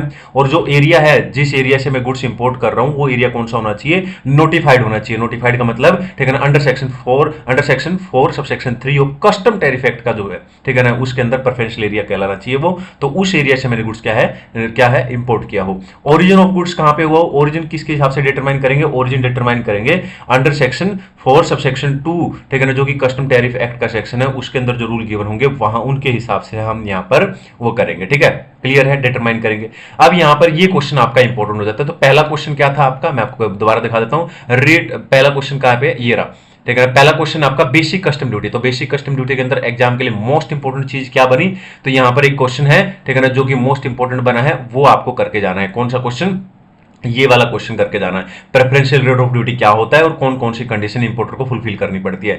आगे चलते हैं क्वेश्चन नंबर 2 की तरफ। बेकार का क्वेश्चन है, छोड़ दो, कोई दिक्कत नहीं है। इंटीग्रेटेड टैक्स क्या होता है, उसके रेट वगैरह बता रखे हैं। जनरल रेट 18% होता है, मैक्सिमम कितना होता है, 40% होता है, बस ये बात है, बाकी इसके अंदर और कुछ भी नहीं है। ये क्वेश्चन है एक्सट्रीम इंपोर्टेंट, ये भी आपको करके जाना है। एक और क्वेश्चन, ये क्या है, जीएसटी कंपनसेशन सेस है। कस्टम टैरिफ एक्ट का एक सेक्शन है, सेक्शन 3 सबसेक्शन 9, उसमें बता रखा है जीएसटी कंपनसेशन सेस क्या होता है। तो इसके अंदर 5 आते हैं जो आपको पढ़नी है। सबसे पहली बात जो ध्यान रखनी है कि जीएसटी कंपनसेशन टैक्स कौन से टैक्स के सेक्शन के अंदर लेविड है, अंडर सेक्शन, ठीक है ना, 8 के अंदर, जो कि जीएसटी एक्ट 2017 का सेक्शन है, ठीक है। दूसरी बात जो आपको ध्यान रखनी है कि जीएसटी कंपनसेशन सेस लेके क्यों आए, ठीक है ना। हुआ क्या था कि जब जीएसटी को इंप्लीमेंट किया गया इंडिया के अंदर तो बहुत सारे स्टेट ऐसे थे जिनको लॉस हुआ, तो उस लॉस को कंपनसेट करने के लिए जीएसटी कंपनसेशन सेस लेके आए गए। ये बात यहां पर लिख रखी है, बोलो क्लियर है। तीसरी चीज जो यहां पे बता रखी है, लेवी एंड कलेक्शन जो है इसको एक्सटेंड करके 31 मार्च 2026 तक कर दिया गया है। और ये जो है जीएसटी कंपनसेशन सेस ये सिर्फ उन्हीं गुड्स और सर्विस पे एप्लीकेबल होता है जो नोटिफाइड होती है किसके द्वारा, सेंट्रल गवर्नमेंट के द्वारा। ये अभी के लिए जो है जीएसटी कंपनसेशन सेस किस पे लगता है, लग्जरी और शाइन गुड्स पे, जैसे कि पान मसाला, टोबैको, कुछ एग्जांपल यहां पे दे रखे हैं। आगे चलते हैं, ये भी बेकार का क्वेश्चन है, आप इसको रीड कर सकते हो चाहो तो। अगले क्वेश्चन पे चलते हैं, ये है extreme important question, most important, most important question for exam. Section 8A of custom tariff act का सेक्शन है, सेक्शन 8A, ठीक है ना। इसमें क्या कहता है, emergency power to impose and enhance the import duty. मान लो इंपोर्ट ड्यूटी इंपोज करना है या उसको एनहांस करना है, तो उस केस में इमरजेंसी पावर किसके पास होती है, तो कस्टम टैरिफ एक्ट का एक सेक्शन है, सेक्शन 8A, वो कहता है कि ये पावर सेंट्रल गवर्नमेंट के पास होती है। सेंट्रल गवर्नमेंट इंपोज कर सकती है और एनहांस भी कर सकती है इंपोर्ट ड्यूटी, लेकिन उसको क्या करना पड़ेगा, फर्स्ट शेड्यूल के अंदर अमेंडमेंट करना पड़ेगा। और ये कैसे होएगा, issue of notification in official gazette के द्वारा। इसके अलावा यहां पर कुछ कंडीशन है जो सेटिस्फाइड होनी चाहिए। सेंट्रल गवर्नमेंट अगर सेटिस्फाइड हो जाएगी, ये दो कंडीशन सेटिस्फाई हो रही है, तो ही फिर क्या करेगी सेंट्रल गवर्नमेंट, एनहांस करेगी इंपोर्ट ड्यूटी। बोलो क्लियर है। पहली कंडीशन क्या है कि जो गुड्स है, ठीक है, जिस गुड्स की हम बात कर रहे हैं वो गुड्स स्पेसिफाइड होना चाहिए कहां पर, फर्स्ट शेड्यूल के अंदर। और सेंट्रल गवर्नमेंट क्या होनी चाहिए, सेटिस्फाइड होनी चाहिए कि भैया ऐसे सर्कमस्टांसेस बन गए थे जिसकी वजह से हमें लगा कि इंपोर्ट ड्यूटी को एनहांस करने की जरूरत पड़ेगी, ठीक है ना। और ये क्वेश्चन जो है same question study mate question number 5 के अंदर दे रखा है, इसी के ऊपर, ठीक है ना, पूरा क्वेश्चन यही पूछ रखा। आगे चलते हैं, एक और question extreme important, most important question, ठीक है ना। इसका किसी भी कंपाइलर या स्टडी मेट के अंदर चाहो तो वहां देख सकते हो, एक प्रैक्टिकल क्वेश्चन है। जितने भी क्वेश्चन होते हैं नॉर्मली सारे सेम होते हैं, इसके अंदर एक क्वेश्चन है वो कर लेना, ठीक है ना। ओके, प्रैक्टिकल क्वेश्चन की बात कर रहा हूं मैं यहाँ पे। तो यहाँ पे जाते हैं सेक्शन 8, ठीक है ना, बी। ये क्या है, power of central government to apply safeguard measure. Safeguard measure, सबसे पहला सेफगार्ड मेजर सेंट्रल गवर्नमेंट कब लगाएगी, कौन कौन से सर्कमस्टांसेस होते हैं, दो सर्कमस्टांसेस। अगर मैं इंपोर्टर हूं और मैं गुड्स इंपोर्ट कर रहा हूं इंक्रीज क्वांटिटी में, ठीक है, और वो जो इंक्रीज क्वांटिटी है जितनी अलाउ थी उससे ज्यादा, वो इस इंक्रीज क्वांटिटी की वजह से हमारी जो डोमेस्टिक मार्केट है उसको सीरियस इंजरी हो रही है, तो उस केस में सेफगार्ड मेजर्स लग जाएंगे। इसका ऑब्जेक्टिव क्या होता है, सेंट्रल गवर्नमेंट सेफगार्ड मेजर्स क्यों लगाती है, ताकि हमारी जो इंडस्ट्री है उसको क्या किया जा सके, प्रोटेक्ट किया जा सके, ठीक है ना। डोमेस्टिक इंडस्ट्री को प्रोटेक्ट करने के लिए ऐसा किया जाता है। कौन कौन से मोड है, किस हिसाब से सेंट्रल गवर्नमेंट, मतलब किस किस तरीके से सेंट्रल गवर्नमेंट सेफगार्ड मेजर्स लगा सकती है, सेफगार्ड ड्यूटी लगा सकती है, कोटास लगा सकती है, यानी मैक्सिमम लिमिट फिक्स कर सकती है। इसके अलावा कोई और मेजर जो सेंट्रल गवर्नमेंट को एप्रोप्रिएट लगता है। ये क्वेश्चन बहुत इंपॉर्टेंट है क्योंकि इसके ऊपर एमसीक्यू था आरटीपी में 25M के अंदर, ठीक है। इसके अंदर था कि सेफगार्ड मेजर्स की ड्यूरेशन की मैक्सिमम लिमिट क्या होती है, तो जो नॉर्मल लिमिट होती है वो 4 इयर्स होती है और इसको मैक्सिमम लिमिट कितनी होती है, 10 इयर्स की होती है। ये भी आपको ध्यान रखना है। आगे चलते हैं, ठीक है ना, एग्जम्पशन या रिलीफ सेफगार्ड मेजर्स के अंदर, ठीक है, यानी कि इसके ऊपर सेफगार्ड मेजर्स नहीं लगेंगे, ठीक है ना। तो कोई किस किस को रिलीफ मिलती है, सबसे पहला 3 केसेस में रिलीफ मिलती है। पहला, अगर article originating from a developing country, ठीक है ना, और जिसके अंदर शेयर ऑफ इंपोर्ट क्या है, ठीक है ना, शेयर ऑफ इंपोर्ट क्या है, 3% से, टोटल इंपोर्ट का 3% से ज्यादा नहीं है इंडिया के अंदर, तो फिर क्या है, उसके ऊपर सेफगार्ड मेजर्स नहीं लगेंगे। इसके अलावा article originating more than 1 developing country, वहां पर था एक डेवलपिंग कंट्री, यहाँ है मोर देन 1 डेवलपिंग कंट्री, ठीक है ना, तो उस केस में क्या है, ठीक है ना, उन सबका टोटल कर लो और वो 9%, टोटल इंपोर्ट का 9% से ज्यादा इंडिया के अंदर ना हो, ठीक है ना। तीसरा जो पॉइंट है, इसके ऊपर क्वेश्चन दे रखे हैं, 2 क्वेश्चन, स्टडी मेट का क्वेश्चन नंबर 3 और क्वेश्चन नंबर 10 इसी के ऊपर है, ठीक है। तीसरा पॉइंट रिलीफ के अंदर कौन सा आता है, सेफगार्ड मेजर्स और किसके ऊपर एप्लीकेबल नहीं होंगे, ठीक है ना, अगर आर्टिकल इंपोर्ट किया जा रहा है 100% ईओयू या एससीजेड के द्वारा, ठीक है ना, अनलेस, ठीक है ना, अगर स्पेसिफिकली मेड एप्लीकेबल कर दिया गया तो अप्लाई हो जाएंगे। आर्टिकल इंपोर्टेड इज आइदर, या तो cleared as such into duty, ये याद कर लेना, ये बहुत इंपॉर्टेंट है, इसमें लैंग्वेज भी इंपॉर्टेंट है इसलिए, ठीक है ना, या फिर यूज किया जा रहा है manufacture of any goods that are cleared into such DTA. और इसके ऊपर एक क्वेश्चन है जो कि लास्ट डे रिवीजन के अंदर मैंने पीछे क्वेश्चन डाल रखा है, ठीक है ना, वो क्वेश्चन इसके ऊपर है। In such cases safeguard measure shall be applied only on that portion of article so cleared as, ठीक है, क्लियर्ड और so use as was leviable it was imported into India. ये लैंग्वेज इंपॉर्टेंट है, ठीक है ना, तो ये लैंग्वेज जरूर याद करना सी पॉइंट की। तो ये क्वेश्चन पूरा पूरा आ सकता है, ठीक है ना, कि भैया रिलीफ या एग्जाम्पशन क्या होती है सेफ गार्ड मेजर्स की, तो पहली होगी, ठीक है ना, ओके, जिसमें 3% से ज्यादा रेट नहीं है तो नहीं एप्लीकेबल होगा, ठीक है ना, एक डेवलपिंग कंट्री से मोर देन 1 है तो 9% से ज्यादा नहीं होना चाहिए, और बाकी 100% ईओयू या सीजेड अगर है तो वो आर्टिकल इंपोर्ट कर रही है तो उस केस में भी सेफ गार्ड मेजर्स नहीं लगेंगे, हालांकि एक्सेप्शंस आर देयर। आगे चलते हैं, कुछ प्रोविजनल असेसमेंट दे रखे, you want to read you can read it, ठीक है ना, अदरवाइज इग्नोर। आगे आगे चलते हैं, काउंटरवेलिंग ड्यूटी आपको पढ़ने की जरूरत नहीं पड़ेगी, काउंटरवेलिंग ड्यूटी में थोड़ी कंडीशन है यहाँ पे, ये चाहो तो आप थोड़ी रीड कर सकते हो, 4 कंडीशन दे रखी है। ये पॉइंट आपको करने की जरूरत नहीं है क्योंकि एंटी डंपिंग ड्यूटी में सेम आंसर दे रखा है, तो वहां से पढ़ लो, वही चीज यहाँ पे चिपका दो, बात एक ही है, 4 पॉइंट इसके अंदर, 4 पॉइंट वहां पे, ये मैं आपको दिखाऊंगा same to same countervailing duty का पॉइंट। ये आपको पढ़ने की जरूरत नहीं है, क्यों? क्योंकि सेफ गार्ड मेजर्स का जो पॉइंट नंबर सी है, जो अभी हम पढ़ के आए हैं कि काउंटरवेलिंग ड्यूटी, जैसे हमने पढ़ा था ना, safeguard measure shall not apply in case of 100% EOU या SEZ unit unless specifically made, वही सी पॉइंट दे रखा है यहाँ पे, ये सेम पॉइंट काउंटरवेलिंग ड्यूटी के अंदर भी है कि भैया काउंटरवेलिंग ड्यूटी कहां पे एप्लीकेबल नहीं होगी, सी पॉइंट लिखना है इसके अंदर, सेफ गार्ड मेजर्स वाला जो एक्सेप्शन था, ठीक है ना, यानी जो रिलीफ की बात की गई थी। ड्यूरेशन की बात करें तो नॉर्मल 5 होती है और मैक्सिमम कितनी हो जाएगी, 10 साल हो जाएगी। रेट्रोस्पेक्टिवली इंपोज किया जा सकता है, इसको बिल्कुल किया जा सकता है, वही, ठीक है ना, जो कि हम एंटी डंपिंग ड्यूटी में पढ़ेंगे, 90 डेज का टाइम होता है, ठीक है, बियॉन्ड 90 डेज, ठीक है ना, from the date of notification होता है, ठीक है। ओके, आगे चलते हैं और यहां पे आ जाते हैं नेक्स्ट क्वेश्चन के ऊपर। Next question also extreme important, नवंबर 2024 में इसके ऊपर क्वेश्चन भी आया था, ठीक है ना, anti dumping duty section 9A, ठीक है। एंटी डंपिंग ड्यूटी क्या होता है? एंटी डंपिंग ड्यूटी का मतलब है कि किसी फॉरेन कंट्री के अंदर से, ठीक है ना, कोई हमें गुड्स एक्सपोर्ट कर रहा है हमारी कंट्री के अंदर, इंडिया के अंदर, ठीक है ना, और वो जिस वैल्यू पर कर रहा है वो नॉर्मल वैल्यू से भी कम वैल्यू पर कर रहा है, तो सेंट्रल गवर्नमेंट उसके ऊपर क्या लगा सकती है? एंटी डंपिंग ड्यूटी लगा सकती है, लेकिन इसके लिए कुछ कंडीशन फुलफिल होना चाहिए, तभी एंटी डंपिंग ड्यूटी लगेगी। क्या होना चाहिए? There must be dumping, dumping होना चाहिए, और डंपिंग की वजह से इंजरी भी होना चाहिए। बोलो क्लियर है? अब आगे चलता है कि एंटी डंपिंग ड्यूटी किस तरीके से कैलकुलेट की जाती है, तो एमआई का फोन आता है, एमआई याद रखना, एम का मतलब क्या होता है? मार्जिन ऑफ डंपिंग, आई का मतलब क्या होता है? इंजरी ऑफ मार्जिन, ठीक है ना, विच एवर इज लोअर, ठीक है ना, वो हो जाएगा एंटी डंपिंग ड्यूटी का अमाउंट। ये कैलकुलेट कैसे होता है इसके लिए मैंने फॉर्मूला भी लिख रखा है।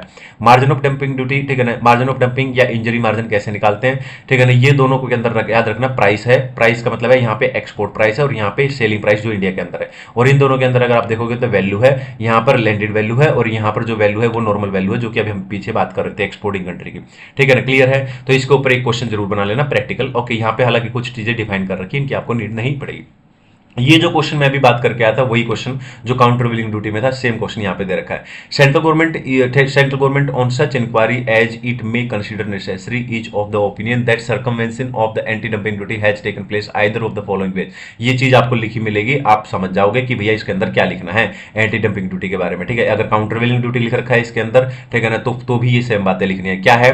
By altering the description name and composition, article का क्या कर दो? डिस्क्रिप्शन नेम या कंपोजिशन चेंज कर दो आप उसके अंदर, ठीक है ना, या फिर एक काम करो, जो आर्टिकल इंपोर्ट कर रहे हो उसको अनअसेंबल्ड और डिसेंबल्ड फॉर्म में इंपोर्ट कर लो, या फिर आप एक काम करो उसकी जो कंट्री ऑफ ओरिजिन है वो आप एक्सचेंज कर लो, ठीक है ना, या फिर ऐसा करो कोई और मैनर जिसके हिसाब से एंटी डंपिंग ड्यूटी क्या हो जाए? इनइफेक्टिव हो जाए।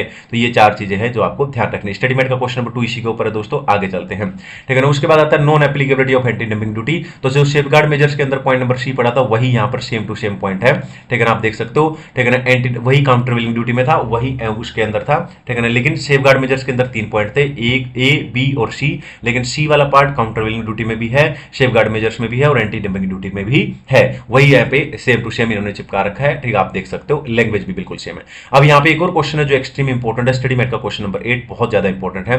Imposition of anti dumping duty with retrospective effect. क्या एंटी डंपिंग ड्यूटी को रेट्रोस्पेक्टिव तरीके से इंपोज किया जा सकता है? बिल्कुल किया जा सकता है, ठीक है ना। रेट्रोस्पेक्टिव डेट क्या हो सकती है? Shall not be beyond 90 days from the date of such notification नहीं हो सकती है, लेकिन इसके लिए सेंट्रल गवर्नमेंट अगर सेटिस्फाइड है, ठीक है ना, तो रेट्रोस्पेक्टिवली इफेक्ट किया जा सकता है, अदरवाइज नहीं किया जा सकता। ये कंडीशन कौन सी होती है? 2 कंडीशन होती है। हाई करते हैं ना हम लोग जैसे व्हाट्सएप पे एच आई, हाई का मतलब क्या होता है? There is a history of dumping.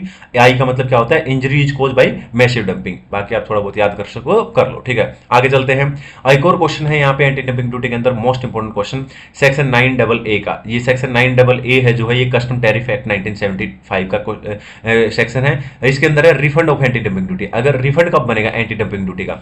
मान लो एक इंपोर्टर है, जैसे कि मैं इंपोर्टर हूं और मैं सेंट्रल गवर्नमेंट को ये सेटिस्फाई कर देता हूं, प्रूव कर देता हूं कि मैंने जो एंटी डंपिंग ड्यूटी दिया है वो ज्यादा दे दिया है जो नॉर्मल मेरा बन रहा था, तो मैं क्या है एंटाइटल हो जाऊंगा, मुझे रिफंड मिल जाएगा, कोई दिक्कत नहीं है। हाउएवर कब नहीं मिलेगा, अगर इंपोर्टर है, ठीक है ना, उसे क्या है रिफंड नहीं मिलेगा एंटी डंपिंग ड्यूटी का अंडर सेक्शन 9AA, अगर same is refundable under section 9A subsection 2, ठीक है ना, के अंदर रिफंडेबल है, तो फिर 9AA के अंदर नहीं मिलेगा। वेरी इंपॉर्टेंट स्टडीमेट का क्वेश्चन नंबर 1 भी इसी के ऊपर है, एज इट इज। बोलो क्लियर है? आगे चलते हैं, और provisional anti dumping duty you can read it और इग्नोर इट, ठीक है ना। आगे चलते हैं, एक और question extreme important, very important, section 9B, ठीक है ना, ये क्या कहता है, नो लेवी अंडर सेक्शन 9 और section 9A in certain cases. इसका मतलब होता है सेक्शन 9 क्या है, काउंटरवेलिंग ड्यूटी, 9A क्या है, एंटी डंपिंग ड्यूटी, ठीक है ना। कुछ केसेस में ये नहीं लगेंगे, कौन कौन से केसेस, कुछ बातें आपको ध्यान रखनी है।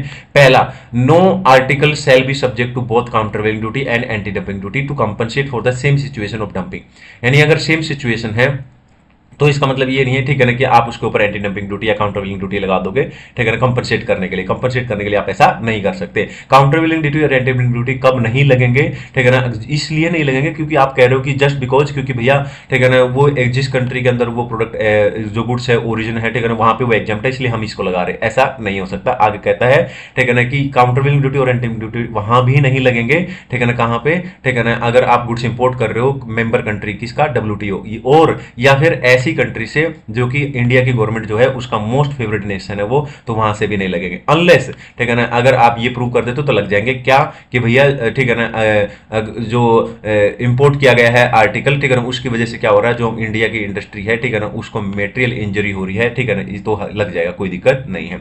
आगे ये अपील का एक पॉइंट है, यू कैन रीड इट, इसमें से हो सकता है कोई MCQ आ जाए, बाकी यहाँ पे और कुछ बचा नहीं है। 10 के 10 क्वेश्चन हो गए, मोस्ट इंपोर्टेंट क्वेश्चन सारे मैंने करा दिए। एक क्वेश्चन दे रखा है यहाँ पे जो लास्ट डे रिवीजन आप जरूर करके जाना, ये क्वेश्चन क्या है, आइए इसको पढ़ते हैं।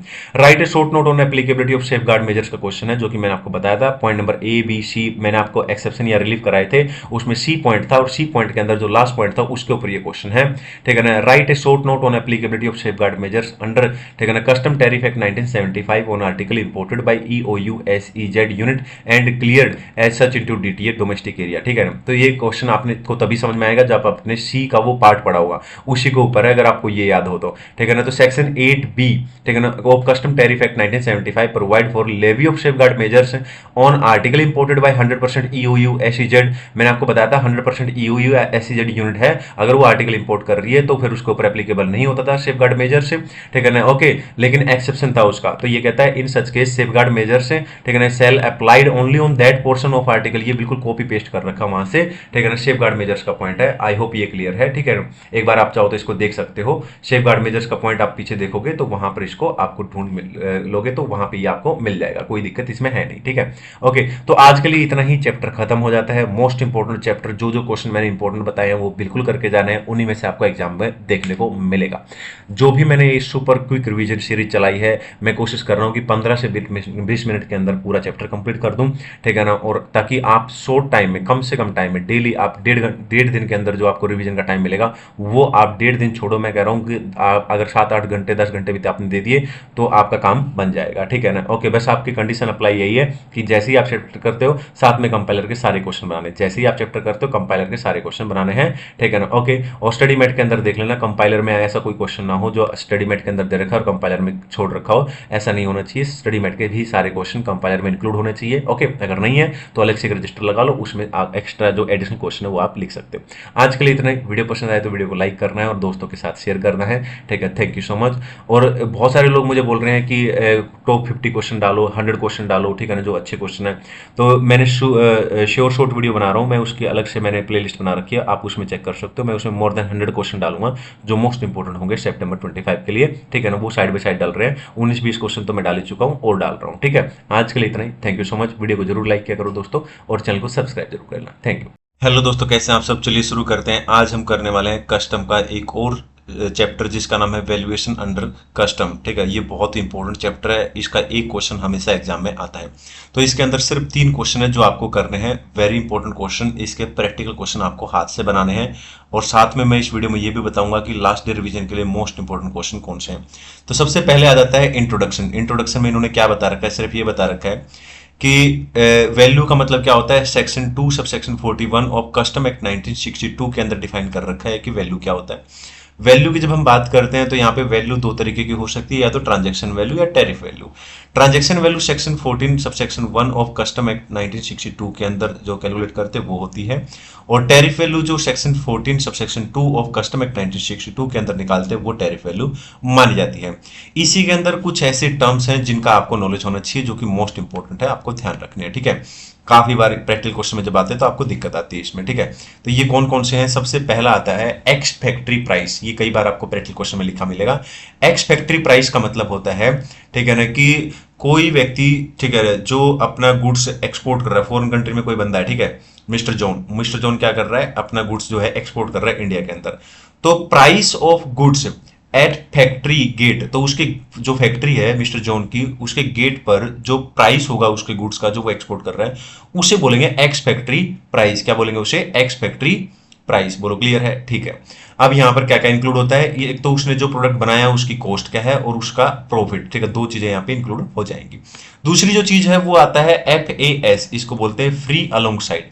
फ्री अलोंग साइड का मतलब होता है it is a cost at which the export goods are delivered by the seller to the port of shipment, ठीक है ना। यानी पोर्ट ऑफ शिपमेंट बोला इसने, बोर्ड पे नहीं बोला, but not on board.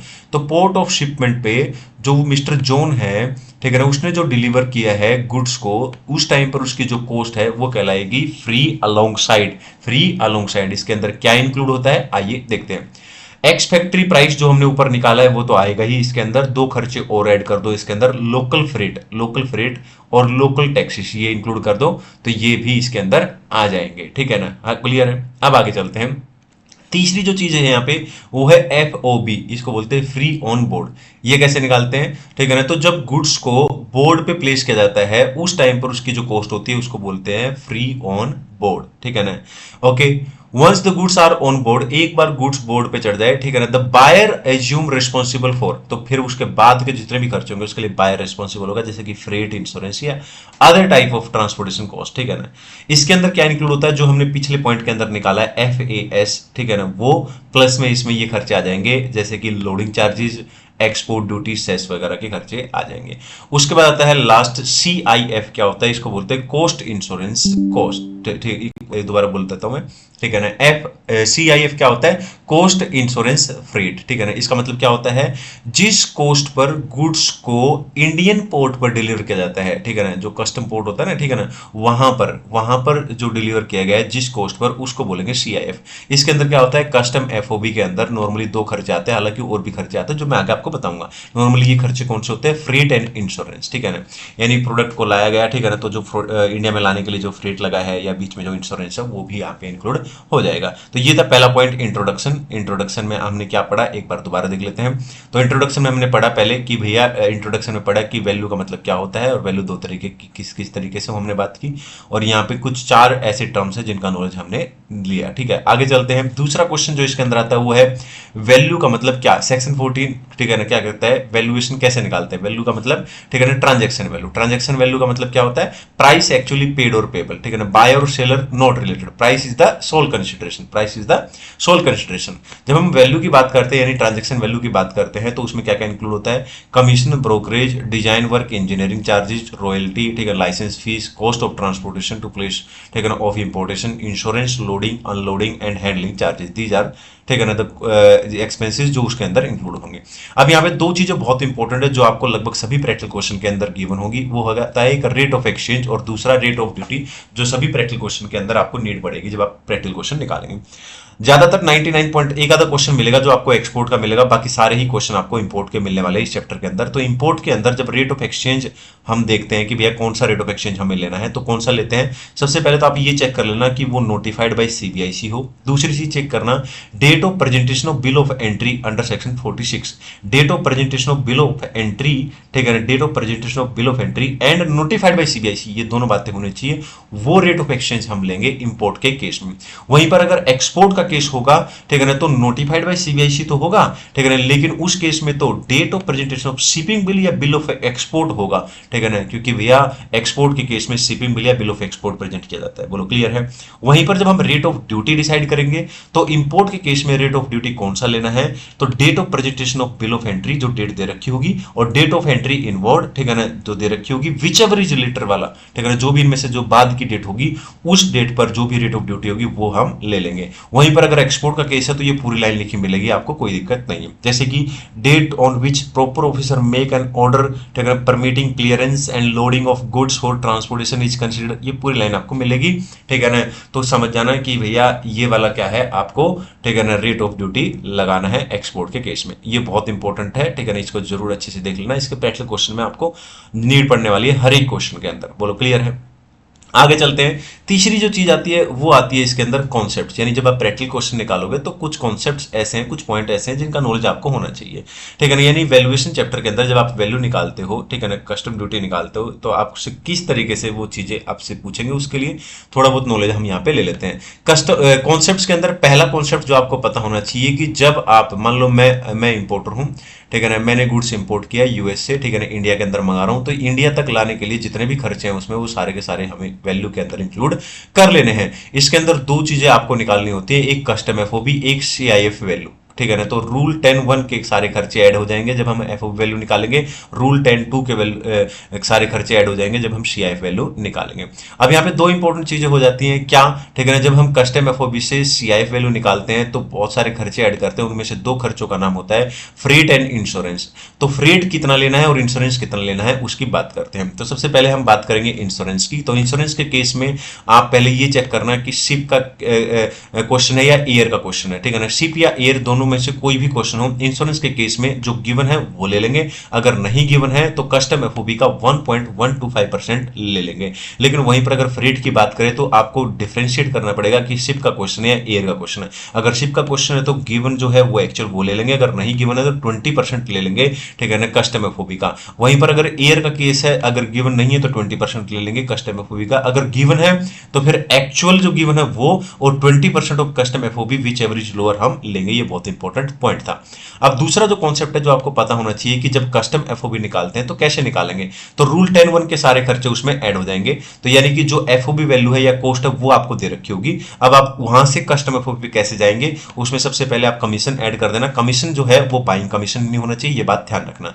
Design and engineering charges add कर देना, ठीक है ना। इसके अलावा रॉयल्टी, लाइसेंस फीस, अगर condition of sale paid in UK, ठीक है ना, कहीं पे भी पे किया हो ठीक है ना, इंडिया को छोड़कर, ठीक है ना, वो यहाँ पे ऐड हो जाएगा। Proceed for any subsequent sale, ठीक है ना, accruing to the seller, all other payments, ठीक है, कंडीशन ऑफ सेल, मतलब कंडीशन ऑफ सेल अगर कोई भी खर्चा वगैरह पे हुआ तो वो भी यहाँ पे कस्टम एफओबी निकालते टाइम पे कर देंगे। तो यानी कि नॉर्मल एफओबी या कॉस्ट दे रखा होगा, उसमें कस्टम एफओबी निकालने के लिए ये सारे खर्चे ऐड कर देंगे। फिर कस्टम एफओबी आ जाएगा, कस्टम एफओबी से क्या करना है आपको, सीआईएफ वैल्यू निकालना है। उस पर कैसे जाओगे, सबसे पहले कस्टम एफओबी जो आपने निकाला है उसके अंदर नॉर्मली दो खर्चे तो आपको ऐड करने ही है, फ्रेट एंड इंश्योरेंस। वो कैसे निकालते हैं, वो कैसे लिखते हैं, वो मैंने आपको ऊपर बता दिया, ऑलरेडी डिस्कस कर लिया।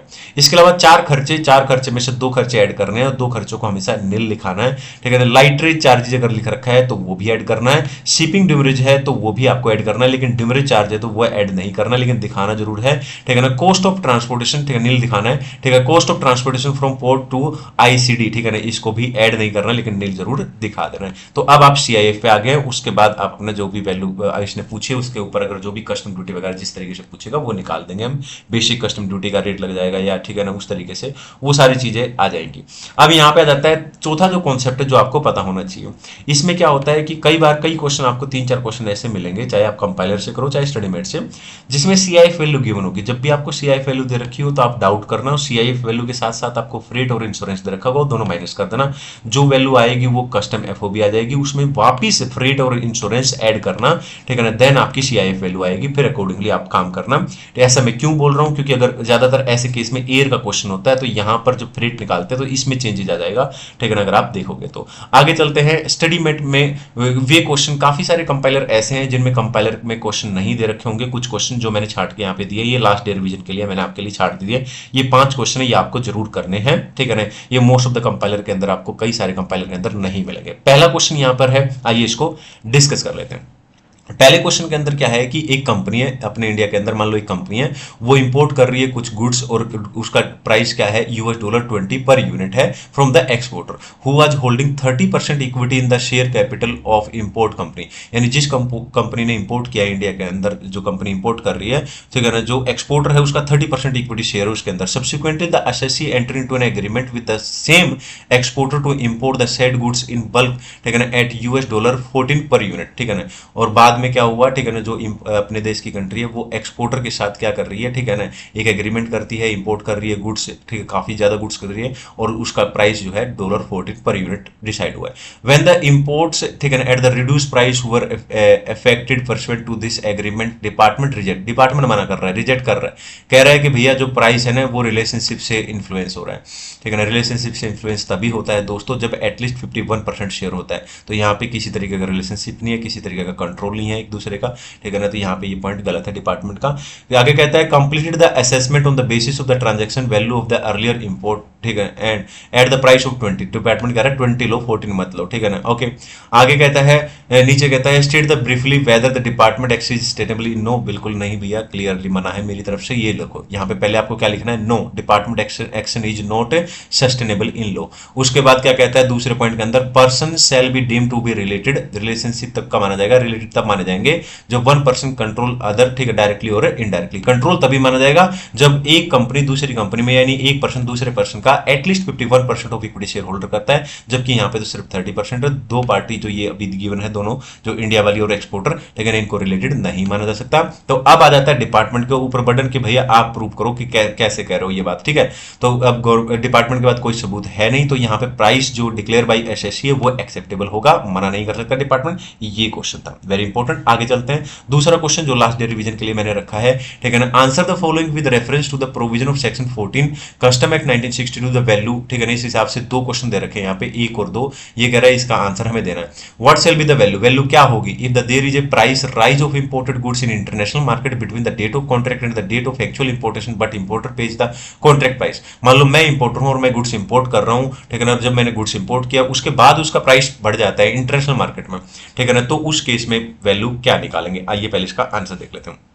जब हम वैल्यू की बात करते हैं तो वैल्यू का मतलब होता है ट्रांजैक्शन वैल्यू, ट्रांजैक्शन वैल्यू का मतलब होता है प्राइस एक्चुअली पेड और पेबल, मैं ऑलरेडी आपको बता चुका हूं। अगर कॉन्ट्रैक्ट की बात करें तो हमेशा कॉन्ट्रैक्ट का प्राइस लेना होता है, ठीक है ना। ये इरेलीवेंट बात है कि भैया उसका प्राइस बाद में बढ़ गया, ठीक है ना, इंटरनेशनल मार्केट में, तो यहाँ पे जो प्राइस कॉन्ट्रैक्ट में दे रखा होगा वही प्राइस हम ले लेंगे। आई होप क्लियर है। वेदर द पेमेंट, ठीक है ना, for post importation process is include in value, या ये कह रहा है कि अगर कोई पेमेंट जो पोस्ट इंपोर्टेशन प्रोसेस के अंदर हमने खर्चा किया है, ठीक है ना, क्या उसको वैल्यू में इंक्लूड करेंगे। If same is related to imported goods, बिल्कुल करेंगे अगर ये कंडीशन पूरी है तो। साथ में कंडीशन ऑफ सेल भी अगर है तो दोनों कंडीशन अगर पूरी है तो ले लेंगे वैल्यू में, कोई दिक्कत नहीं है। यही इन्होंने सेम आंसर दे रखा है। Payment for post importation process is included in the value of imported if, यानी कि अगर ये दो कंडीशन सेटिस्फाई हो जाती है। कौन कौन सी, related to such imported goods and is condition of sale. आगे चलते तीसरा क्वेश्चन जो लास्ट डे रिवीजन के लिए रखा गया है और मैंने साथ में यहाँ पे इंक्लूड कर रखा है। Mother Mary hospital research centre India के अंदर imported a machine from the Delta scientific equipment Chicago, ठीक है ना, for a house research. The price of the machine was settled at $5,000। The machine was shipped on 10th April and meanwhile the hospital authorities negotiate with the reduction in the price as a result डेटा scientific equipment agreed to the price $850, ठीक है ना। बोलो clear है, ठीक है ना। आगे कहते हैं and sent the revise price 4100, ठीक है ना, $50, ठीक है, प्राइस कम हो गया इतना, ओके, नेगोशिएट हो गया इन्होंने कि भैया प्राइस कम करना है।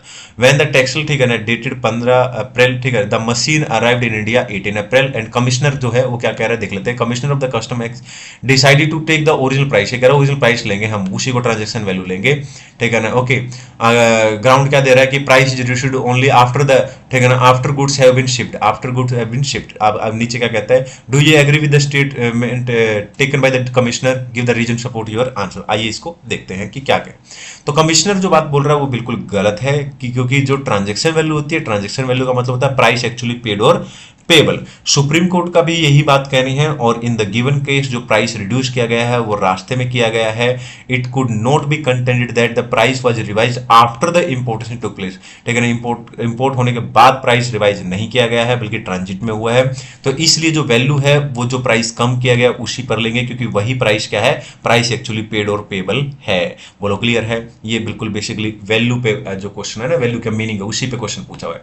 अब एक और question, most important question, A had imported, मान लो मैं ए हूं, ठीक है ना, अब क्या हो रहा है क्वेश्चन के अंदर, मान लो मैं हूं, मैंने इंपोर्ट किया है गुड्स फिनलैंड से due to deep draught at port, ठीक है ना, ठीक है ना, such goods were not taken to the jetty in the port but were unloaded to the outer anchorage, मतलब पोर्ट से थोड़ा सा दूर उसको किसी मजबूरी की वजह से वहां पे उतारना पड़ा, ठीक है ना, बड़ी वेसल से फिर छोटी छोटी वेसल के अंदर, ठीक है ना, हम लेके आ रहे हैं उसको। Charges incurred for the unloading and, ठीक है ना, transport of the goods from the outer anchorage, ठीक है ना, to the jetty in the bar small boats were 1,35,000 a claim, यानी मैं क्लेम कर रहा हूं दैट सर चार्जेज, ठीक है ना, from the part of loading and unloading charges should be deemed to be included in the CIF value of the goods, ठीक है ना, मेड अंडर रूल 10(2), ठीक है ना, B of the custom valuation, ठीक है, आगे नीचे कहता है discuss the tenability of a. अब यहाँ पे ये बार चार्जेज होता है, बेसिकली क्या है कि जो मैंने क्लेम किया है ना कि वो क्लेम एज पर लो नहीं है, ठीक है ना। प्लेस ऑफ इंपोर्टेशन का मतलब होता है कि वो प्लेस जो कस्टम स्टेशन है जहां पे गुड्स को या तो होम कंजम्पशन के लिए क्लियर किया जाता है, ठीक है ना, कस्टम स्टेशन का मतलब क्या होता है कि वहां पर गुड्स पहुंच गया जहां से अब हम अपने होम कंजम्पशन के लिए क्लियर कर सकते हैं या उसको वेयर हाउस में डिपॉजिट करा सकते हैं। आउटर एनकरेज इसके अंदर नहीं आता है क्योंकि आउटर एनकरेज कस्टम स्टेशन नहीं है, वो प्लेस नहीं है जिसको हम प्लेस ऑफ इंपोर्टेशन बोल सकते हैं। तो वैल्यू इंपोर्टेड, ठीक है ना, वैल्यू इंपोर्टेड गुड्स के अंदर ये सारी वैल्यू इंक्लूड होती है। अगर इस केस की बात करें तो इस केस में क्या हो रहा है, where the big mother vessel can not enter harbour, ठीक है ना, फॉर एनी रीजन। ओके, अब बड़ी वेसल दूर खड़ी है, वो अंदर नहीं आ सकती किसी भी रीजन की वजह से, and goods are brought to dock by smaller vessel, smaller vessel से उसको लेके आ रहे हैं डॉक पे, ठीक है ना। ओके, कोस्ट इनकर्ड, जो भी कोस्ट हो रही है मेरे को अब इंपोर्टर को, ठीक है ना, सच बार चार्जेस बोलेंगे उसको इंक्लूड किया जाएगा कॉस्ट ऑफ ट्रांसपोर्टेशन में। कहां पे इंक्लूड किया जाएगा, कॉस्ट ऑफ ट्रांसपोर्टेशन में। अगला क्वेश्चन है, अगला क्वेश्चन नॉर्मल क्वेश्चन है, आइए इसको भी देख लेते हैं। अब यहां पे कहता है एसेसेबल वैल्यू दे रखी है 1,00,000 और बेसिक कस्टम ड्यूटी का रेट दे रखा है सीधा सीधा, इंटीग्रेटेड टैक्स का रेट दे रखा है सीधा सीधा, एसडब्ल्यूएस सोशल वेलफेयर सरचार्ज का रेट दे रखा है और कंप्यूट करना है, टोटल कस्टम ड्यूटी निकालना है। तो कैसे निकालेंगे, सबसे पहले एसेसेबल वैल्यू ले लो।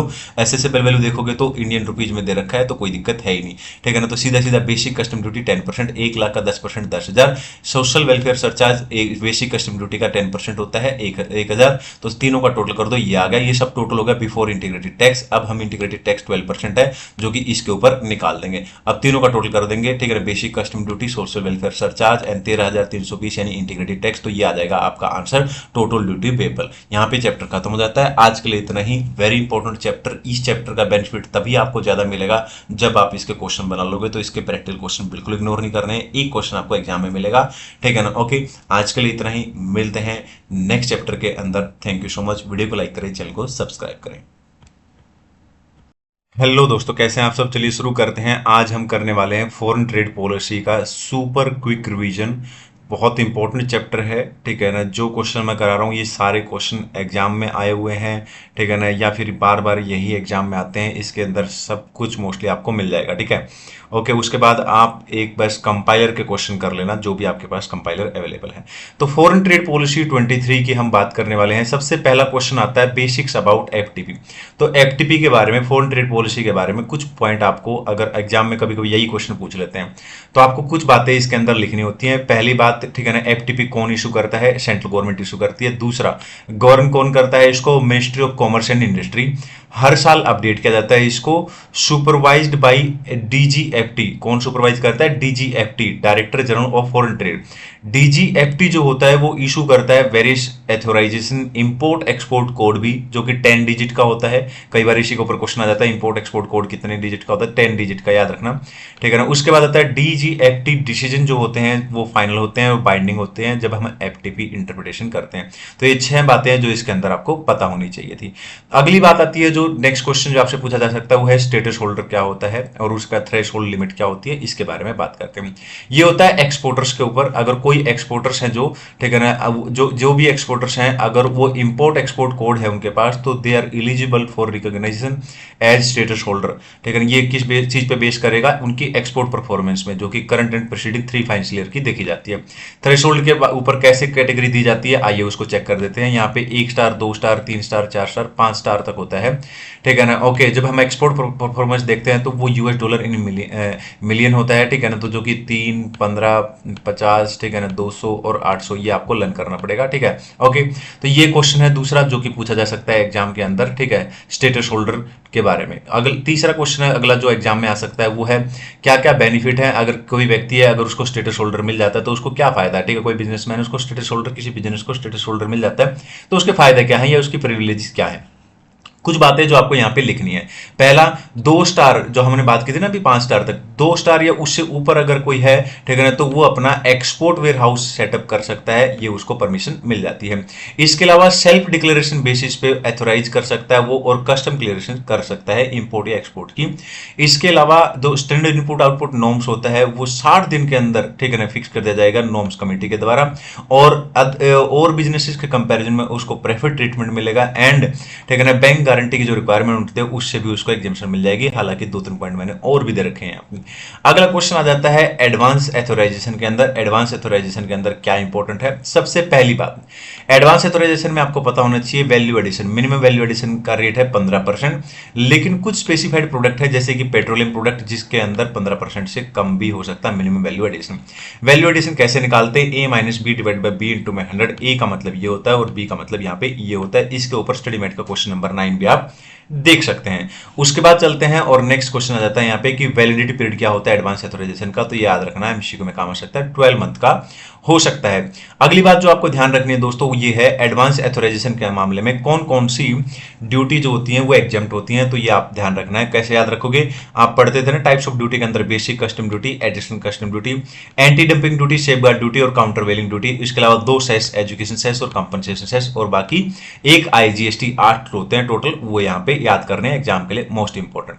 ये क्वेश्चन अगर एग्जाम में आता है तो बहुत ज्यादा इंपॉर्टेंट है, ये आपको क्वेश्चन नंबर 6 के अंदर मिलेगा, ठीक है ना, ABC में से किसी में से एक पार्ट, ये बहुत ज्यादा एक्सट्रीम इंपॉर्टेंट क्वेश्चन है।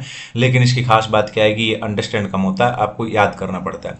ये क्वेश्चन क्या है? Advance authorisation for annual requirement, क्या पूरे साल के बेसिस पे भी एडवांस एथोराइजेशन लिया जा सकता है क्या?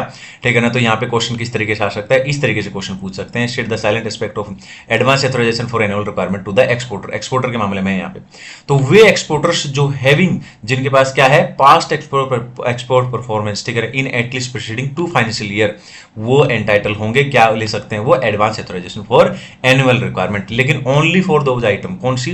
जो नोटिफाइड है in standard input output note, ठीक है ना, नॉट ऑन एड होक बेसिस, ठीक है ना, एड होक बेसिस पे नहीं। आगे कहता है advance authorisation for annual requirement shall also not available, किसके लिए अवेलेबल नहीं है? In respect of standard input output note where input is notified, ठीक है ना। 3 पॉइंट ये हो गए। स्टडी मेट का क्वेश्चन नंबर 2 के देखोगे तो यही है, और इसके अंदर चौथा पॉइंट ये भी आपको लर्न करना पड़ेगा। उसके बाद हम चलते हैं आगे, वो क्वेश्चन जो मैंने अभी कराया मोस्ट इंपोर्टेंट क्वेश्चन था, उसको बिल्कुल इग्नोर नहीं करना है। Duty free import authorisation scheme, हालांकि सारे क्वेश्चन एग्जाम के हैं, ये आए हुए हैं या आ सकते हैं, ये सारे इसी तरीके के क्वेश्चन मैंने यहाँ पे डाले अपनी PDF के अंदर। DFIA स्कीम क्या होता है? Duty free import authorisation scheme, इसके अंदर क्या होता है? ये ऐसी फैसिलिटी है, ठीक है ना, जिसके अंदर क्या कर सकते हैं आप? इंपोर्ट कर सकते हैं उन इनपुट को जिनका आप यूज करने वाले हैं मैन्युफैक्चर करने में, जो आप प्रोडक्ट एक्सपोर्ट कर रहे हो, विदाउट पेमेंट ऑफ ड्यूटी आप ऐसा कर सकते हो, ठीक है ना। लेकिन ये किस किस को क्या क्या पॉइंट इसके अंदर आपको लिखने हैं? पहली बात करो टायर की, टायर याद रखना, तो इंपोर्ट ऑफ टायर जो होता है वो DFI स्कीम के अंदर अलाउड नहीं होता है। इसके अलावा ये स्कीम किसके लिए अवेलेबल नहीं है? जेम सेक्टर और ज्वेलरी सेक्टर के लिए। इसके अंदर सिर्फ बेसिक कस्टम ड्यूटी एग्जाम्प्ट है, एडवांस एथोराइजेशन में 8 कस्टम ड्यूटी एग्जाम्प्ट थी। इसमें मिनिमम वैल्यू एडिशन 20% है, एडवांस एथोराइजेशन में 15% था। DFIA ट्रांसफरेबल है, एडवांस एथोराइजेशन ट्रांसफरेबल नहीं होता है, कंपैरिजन भी मैं साथ साथ में यहाँ पे दे रहा हूँ। Separate DFIA shall be issued for each standard output norms, ठीक है ना, कई बार तो एग्जाम में यही पूछ लेते हैं SION की फुल फॉर्म क्या होती है? स्टैंडर्ड इनपुट आउटपुट नॉर्म से। तो separate DFIA shall be issued for each standard input output norm, हर एक स्टैंडर्ड इनपुट आउटपुट नॉर्म्स के लिए अलग से DFIA शैल बी इशूड, ये बातें ध्यान रखनी है। अगला आता है DFIA क्या वैलिडिटी होता है? 12 मंथ, जबकि एडवांस एथोराइजेशन का भी 12 मंथ होता था। ये हो गया इनका एक कॉमन पॉइंट। आगे चलते हैं। ये क्वेश्चन दोस्तों मैं आपको रीड नहीं कर सकता, ठीक है ना, क्योंकि इसके अंदर ये आपको याद करना पड़ेगा। ये RTP नंबर 2024 का क्वेश्चन है, ठीक है ना, और ये मोस्ट इंपोर्टेंट क्वेश्चन है, लेकिन इसको लर्न करना पड़ेगा, 3-4 बार इसको रिवीजन कर लेना। रोड टैप स्कीम, ठीक है ना, very important. रेमिशन of duty and taxes of export product, तो ये इसके लिए आपको थोड़ा टाइम खुद देना पड़ेगा, तो इसको जरूर लर्न करें। अगला क्वेश्चन आ जाता है हमारे सामने EPCG। EPCG का होता है export promotion capital goods scheme. इसके अंदर क्या है? इसके अंदर आपको काफी सारी बातें हम पढ़ेंगे, ठीक है, कौन कौन सी इसके ऑब्जेक्टिव, एक्सपोर्टर्स कौन कौन से होते हैं, कैपिटल गुड्स और इसकी वैलिडिटी, 4 बातें इसके अंदर सीखने वाले हैं। सबसे पहला EPCG स्कीम जो होती है उसका क्या ऑब्जेक्टिव होता है, तो आपको क्या ध्यान रखना है इसके अंदर? EPCG स्कीम परमिट करती है जितने भी एक्सपोर्ट्स के ऊपर रहती है, एक्सपोर्टर्स जो होते हैं मान लो मैं एक्सपोर्टर हूं, तो ये मुझे परमिट करती है कि भैया आप एक काम करो, आप कैपिटल गुड्स को इंपोर्ट कर सकते हो, ठीक है ना, किस चीज के लिए, ठीक है ना, प्रोडक्शन के लिए, प्री प्रोडक्शन, पोस्ट प्रोडक्शन के लिए, और आप जीरो कस्टम ड्यूटी पे, मतलब आपको कोई भी कस्टम ड्यूटी पे करने की नीड नहीं है। लेकिन बदले में मुझे कुछ क्या करना है, बदले में आपको क्या करना है, एक्सपोर्टर से रिक्वायरमेंट है कि बदले में वो अपनी जो एक्सपोर्ट ओब्लिगेशन है वो फुलफिल करेगा। ये दो बातें भी लिख दोगे तो काम चल जाएगा। आगे चलते हैं, एलिजिबल एक्सपोर्टर कौन कौन से होते हैं जिसको जो इस स्कीम के अंदर आते हैं, तो ये होते हैं मैन्युफैक्चरर एक्सपोर्टर, मर्चेंट एक्सपोर्टर और service provider. Manufacturer exporter with और without supporting manufacturer. Tie to, इसके अंदर क्या लिखना है, टाई टू सपोर्टिंग मैन्युफैक्चरर, ठीक है ना। उसके अलावा एलिजिबल कैपिटल गुड्स, कौन कौन से कैपिटल गुड्स आते हैं इसके अंदर, चार तरीके के आते हैं। वे कैपिटल गुड्स जो सीकेडी और एसकेडी कंडीशन में होते हैं, कंप्यूटर एंड सॉफ्टवेयर, ठीक है ना, एंड ये याद रखना, mould, die, jigs, fixture, spares and tools, ठीक है। और इसके अलावा कैटलिस्ट, ठीक है ना, फॉर इनिशियल चार्ज प्लस में 1 सब्सिक्वेंट चार्ज, ठीक है ना, ये याद करना पड़ेगा आपको हल्का सा। इसके अलावा वैलिडिटी की अगर बात करें तो 24 महीने की होती है, हालांकि रीवैलिडेशन इसके अंदर परमिट नहीं है। मोस्ट इंपोर्टेंट क्वेश्चन, आगे चलते हैं, ये सारी क्वेश्चन एग्जाम के हैं। आगे चलते हैं, नेक्स्ट क्वेश्चन आ जाता है provision relating to import of goods. तो इंपोर्ट ऑफ गुड्स के रिलेटेड यहाँ कुछ प्रोविजन है। एक तो हम पढ़ेंगे सैंपल के ऊपर, इंपोर्ट ऑफ सैंपल के ऊपर, और दूसरा पढ़ेंगे इंपोर्ट ऑफ गिफ्ट के ऊपर। तो इंपोर्ट ऑफ सैंपल में तीन बातें बता रखी है कि इंपोर्ट ऑफ सैंपल हालांकि रिस्ट्रिक्टेड है, लेकिन वो अलाउड है फिर भी विदाउट इंपोर्ट एथोराइजेशन। यहाँ पे किसी भी इंपोर्ट एथोराइजेशन की नीड नहीं है, हालांकि इसके एक्सेप्शन है। 5 item, defence item, security item, seeds, बीज, न्यू ड्रग्स, इनको एथोराइजेशन की नीड होती है। ड्यूटी फ्री सैंपल अलाउड है up to 3 lakh for all the exporter, लेकिन subject to terms and conditions. Import of gift की अगर बात करें तो गिफ्ट जो होता है वो प्रोहिबिटेड होता है, लेकिन एक्सेप्शन है। 2 गिफ्ट कौन कौन से, राखी या लाइफ सेविंग मेडिसिन, ठीक है ना, बोलो क्लियर है। गिफ्ट हाउएवर आप इंपोर्ट कर सकते हो, जो भी एप्लीकेबल कस्टम ड्यूटी होती है वो पे करके, ठीक है ना। लेकिन अगर राखी के ऊपर बात करें तो राखी के ऊपर, ठीक है ना, अगर राखी के ऊपर अप टू 100 रुपीज लगता है ड्यूटी, तो कोई भी ड्यूटी आपसे कलेक्ट नहीं की जाएगी। आगे चलते हैं और अब आ जाते हैं की सिमिलरिटीज एंड डिफरेंस। अब हम पढ़ेंगे एडवांस एथोराइजेशन और डीएफआईए स्कीम के अंदर क्या की सिमिलरिटीज होती है और क्या डिफरेंस होते हैं। तो की सिमिलरिटीज में 2 बातें हैं, स्टडी मेट का क्वेश्चन नंबर 4 यही है। आगे चलते हैं, की सिमिलरिटीज में 2 बातें आपको लिखनी है। क्या, दोनों स्कीम के अंदर अगर आप इंपोर्ट कर रहे हो इनपुट ऑयल और कैटलिस्ट, ठीक है ना, वो परमिट होते हैं, आपको किसी भी तरह की कस्टम ड्यूटी पे करने की नीड नहीं है। दोनों के अंदर जो वैलिडिटी पीरियड होता है वो 12 मंथ होता है from the date of issue. की डिफरेंसेस क्या है, तो चलिए की डिफरेंसेस की बात कर लेते हैं। जैसे कि मैंने बताया था, डीएफआईए स्कीम ट्रांसफरेबल होता है, एडवांस एथोराइजेशन ट्रांसफरेबल नहीं होता है। जैसा कि हमने बात किया था, डीएफआई के अंदर मिनिमम वैल्यू एडिशन 20% होता है, एडवांस एथोराइजेशन में 15% होता है। इसके अलावा हमने बात की थी एडवांस एथोराइजेशन में 8 जो होती है ना ड्यूटी वो एग्जम्प्ट होती हैं, ठीक है ना, ओके। इसके अलावा हमने बात की थी, ठीक है, डीएफआई स्कीम में सिर्फ बेसिक कस्टम ड्यूटी एग्जम्प्ट होती है। ये वाला पॉइंट आप रीड करके याद कर सको तो अच्छी बात होगी। आगे चलेंगे, नेक्स्ट पॉइंट है, ठीक है ना, deemed export. Deemed export another very important question, ठीक है ना। ये सारे क्वेश्चन पेपर में या तो आज तक आए हैं, या आपको सभी कंपाइलर में आपको ये क्वेश्चन बिल्कुल मिलेंगे, या आपको स्टडी मेट में भी मिलेंगे। मोस्ट इंपॉर्टेंट क्वेश्चन मैंने यहाँ पे सारे दे दिए हैं। अगर आप इतना भी कर लोगे तो आप इंश्योर कर लो कि भैया आपके 4 या 5 नंबर एग्जाम के लिए पक्के हो गए हैं, ठीक है ना। तो ढंग से इसको कर जाना, इसको मत छोड़ना एटलीस्ट, ठीक है ना। बहुत सारे लोग, ठीक है ना, एफटीपी को छोड़ के ही चले जाते हैं, तो आप छोड़ने जा रहे हो तो एटलीस्ट इतना कर दो, ठीक है ना। इतना भी कर लोगे तो 4-5 नंबर आपके आ जाएंगे, कोई दिक्कत नहीं रहेगी। सारे क्वेश्चन एग्जाम के हैं, ठीक है ना, हर एक कंपाइलर में मिलेंगे आपको। ये स्टडी मेट के क्वेश्चन है, मोस्ट इंपोर्टेंट क्वेश्चन है, इन्हीं में से एग्जाम में बार बार आता है। डीम्ड एक्सपोर्ट क्या होता है, डीम्ड एक्सपोर्ट में 2 बातें आपको ध्यान रखनी है। पहला तो सप्लाईज, कौन कौन सी सप्लाई ऐसी है जिसको डीम्ड एक्सपोर्ट मानेंगे, इंपॉर्टेंट फॉर एग्जाम। एक तो होती है सप्लाई अगेंस्ट एडवांस एथोराइजेशन और डीएफआई स्कीम, ठीक है ना, और एक supply against EPCG authorisation, supply to EOU STP ये वगैरह, ठीक है ना। इसके अलावा सप्लाई टू, ये प्रोजेक्ट से याद रखना, mega power project, nuclear project, ठीक है ना। और इसके अलावा सप्लाई टू यूएन और international organisation for their official use, ठीक है ना। बाकी ये पॉइंट भी आप चाहो तो पढ़ सकते हो।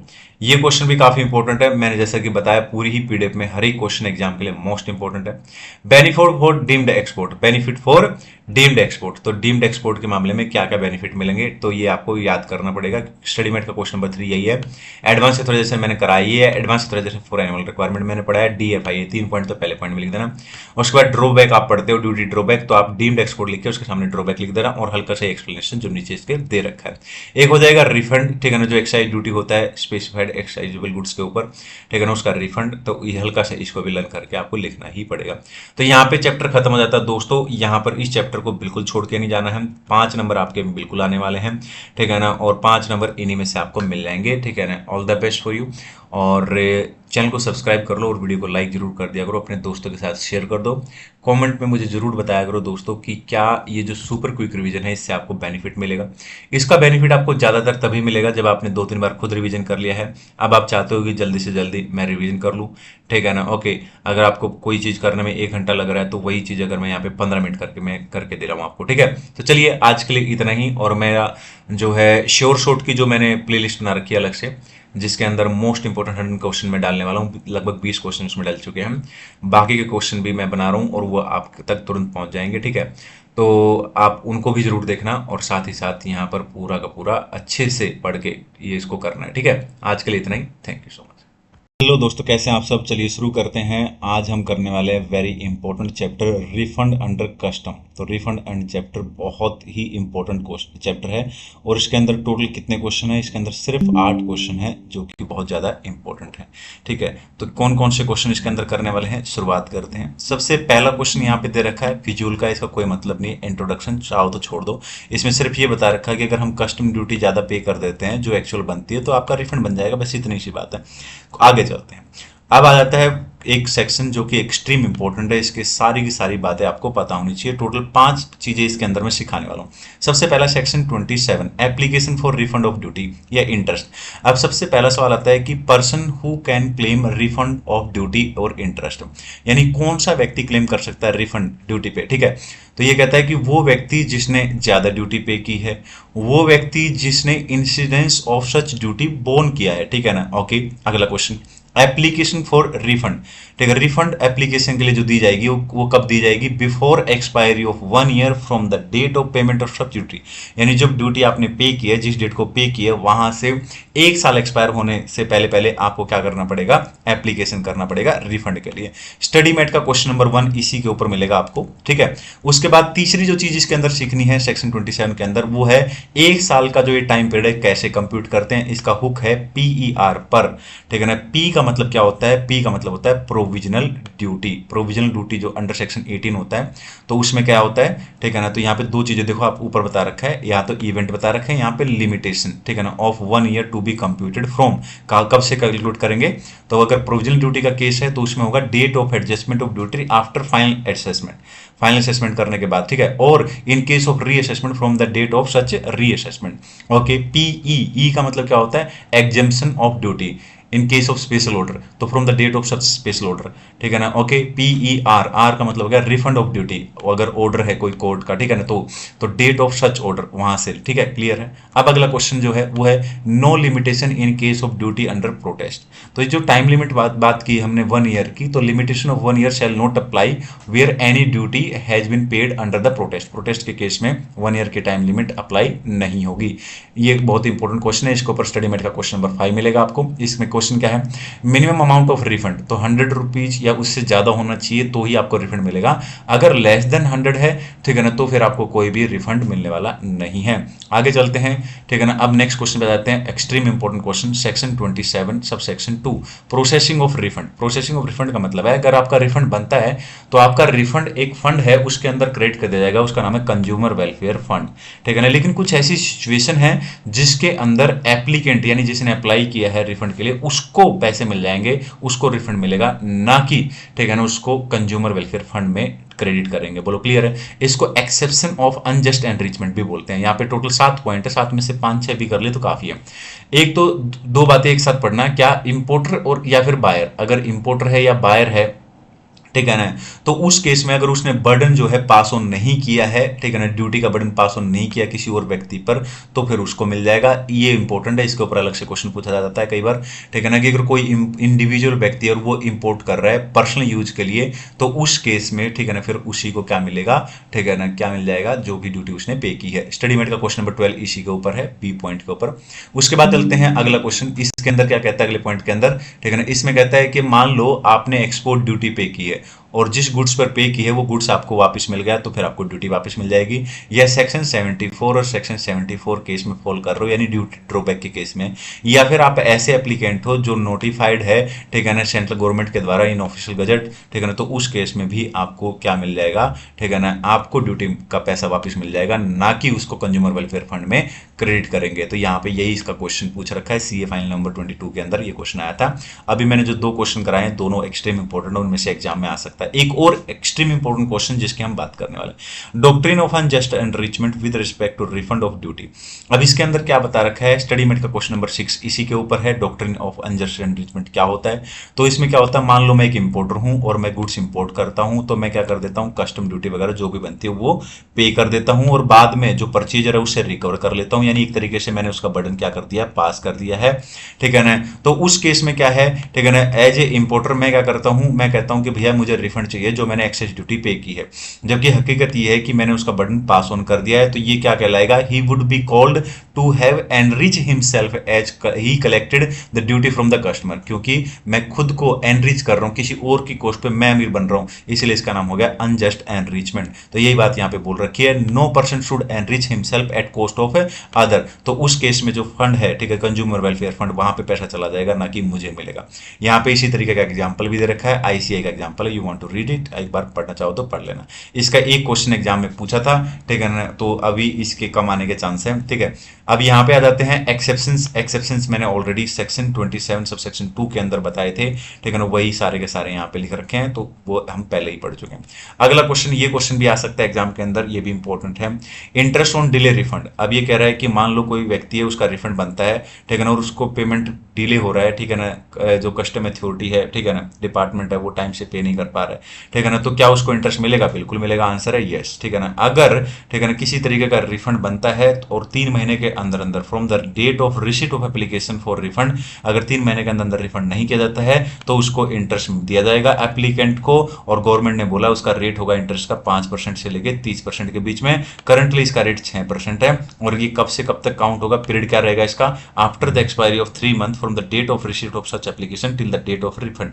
बोलो क्लियर है? अब ये है, ये आप रीड कर सकते हो एक बार, कोई दिक्कत नहीं है। आगे चलते हैं, ये क्वेश्चन है थोड़ा थ्योरेटिकल है, ये आपको लर्न करना पड़ेगा। Section 26A, refund of import duty in certain cases. Import duty का रिफंड की बात कर रहा है, उस केस में कुछ सर्टन केसेस के अंदर, तो यहाँ पे कुछ कंडीशन है वो फुलफिल हो रही होंगी तो ही आपको रिफंड मिलेगा। ये कौन सी है? गुड्स डिफेक्टिव निकला है, या फिर स्पेसिफिकेशन के हिसाब से नहीं निकला है, ठीक है ना, या फिर गुड्स आइडेंटिफाई किया गया है एज इंपोर्टेड गुड्स, ठीक है ना। स्टडी मेट का क्वेश्चन इसी के ऊपर है एक, ठीक है। आगे चलते हैं, नो ड्रॉबैक क्लेम। आप इंपोर्टर ने कोई ड्यूटी ड्रॉबैक क्लेम नहीं किया है, या इंपोर्टर एक्सपोर्ट कर रहा है गुड्स को, या रीलिक्विड, ठीक है, टाइटल ऑफ द गुड्स, या डिस्ट्रॉय या रेंडर देम, ठीक है ना, कॉमर्शियली वैल्यूलेस, ये इस तरीके की बातें बता रखी है। ये एक बार आप रीड करोगे तो काम चल जाएगा। ये पॉइंट थोड़ा ध्यान रख लेना। Application for refund of import duty before the expiry of 6 month from the relevant date होता है। ये रेलिवेंट डेट का क्वेश्चन अगर थ्योरी का पूछना होगा तो एग्जैक्ट क्वेश्चन आपसे पूछ सकते हैं कि रेलिवेंट डेट बताओ, ठीक है ना। तो इन केसेस में रेलिवेंट डेट क्या होगी? In case of goods are exported out of India, तो रेलिवेंट डेट क्या होगी? Date on which the proper officer make an order permitting clearance and loading of goods for exportation, ठीक है ना। बोलो क्लियर है? In case of relinquishment of the title to the goods, date of such relinquishment, ठीक है ना, तो उससे हो जाएगा गुड्स बीइंग डिस्ट्रॉयड या रेंडर्ड कॉमर्शियली वैल्यूलेस, तो उसमें क्या हो जाएगा? डेट ऑफ डिस्ट्रक्शन या रेंडरिंग ऑफ कॉमर्शियली वैल्यूलेस, वहां से हो जाएगा, ठीक है ना। बेसिकली थोड़ा थ्योरेटिकल है, हल्का सा समझोगे तो एकदम हो जाएगा। ये क्वेश्चन अलग से पूछा जा सकता है एग्जाम के अंदर, स्टडी मेट का क्वेश्चन नंबर 10 है, ठीक है ना। No refund in case of perishable goods. अगर गुड्स की नेचर पेरिशेबल है तो उस केस में कोई भी रिफंड अलाउड नहीं है। अच्छा पॉइंट है, कहीं पे ये एडजस्ट करके पूछ सकते हैं। इसके ऊपर सेपरेट क्वेश्चन पूछा जा सकता है, ये है refund claim can not be substitute for appeal. तो ये बात ध्यान रखना। तो इसमें क्या है, इसमें यही चीज बता रखी है, a refund claim can not be substitute for appeal. तो ये थोड़ा सा पढ़ के और ये पूरा का पूरा केस लो का नाम याद रखना पड़ेगा, और ये आपको याद करना पड़ेगा, ठीक है ना। ओके, आगे चलते हैं। एक क्वेश्चन दे रखा है यहाँ पे, ये लास्ट डे रिवीजन पे जरूर करके जाना, ठीक है ना। ये क्वेश्चन अच्छा क्वेश्चन है। State the briefly with reference to provision of section 27 of the custom act 1962 whether the principle of enrichment will apply in case of refund of excess duty paid on car imported by personal use. मान लो एक individual व्यक्ति, जैसे मैं हूं, मैंने मैंने car import की है पर्सनल यूज के लिए, तो उस केस में अनजस्ट एनरिचमेंट अप्लाई होगा या नहीं, यही बात इसने पूछा है। तो ये कह रहा है अप्लाई नहीं होगा, ठीक है ना। क्यों?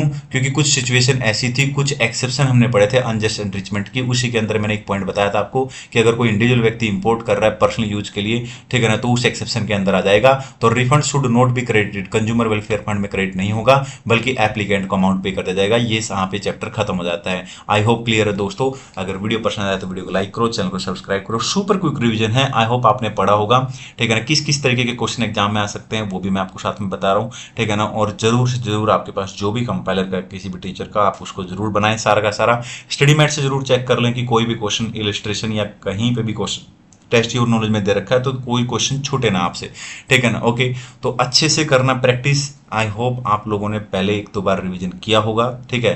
तो आज के लिए इतना ही। वीडियो को लाइक करें, चैनल को सब्सक्राइब करें और मिलते हैं नए चैप्टर के साथ। Thank you so much.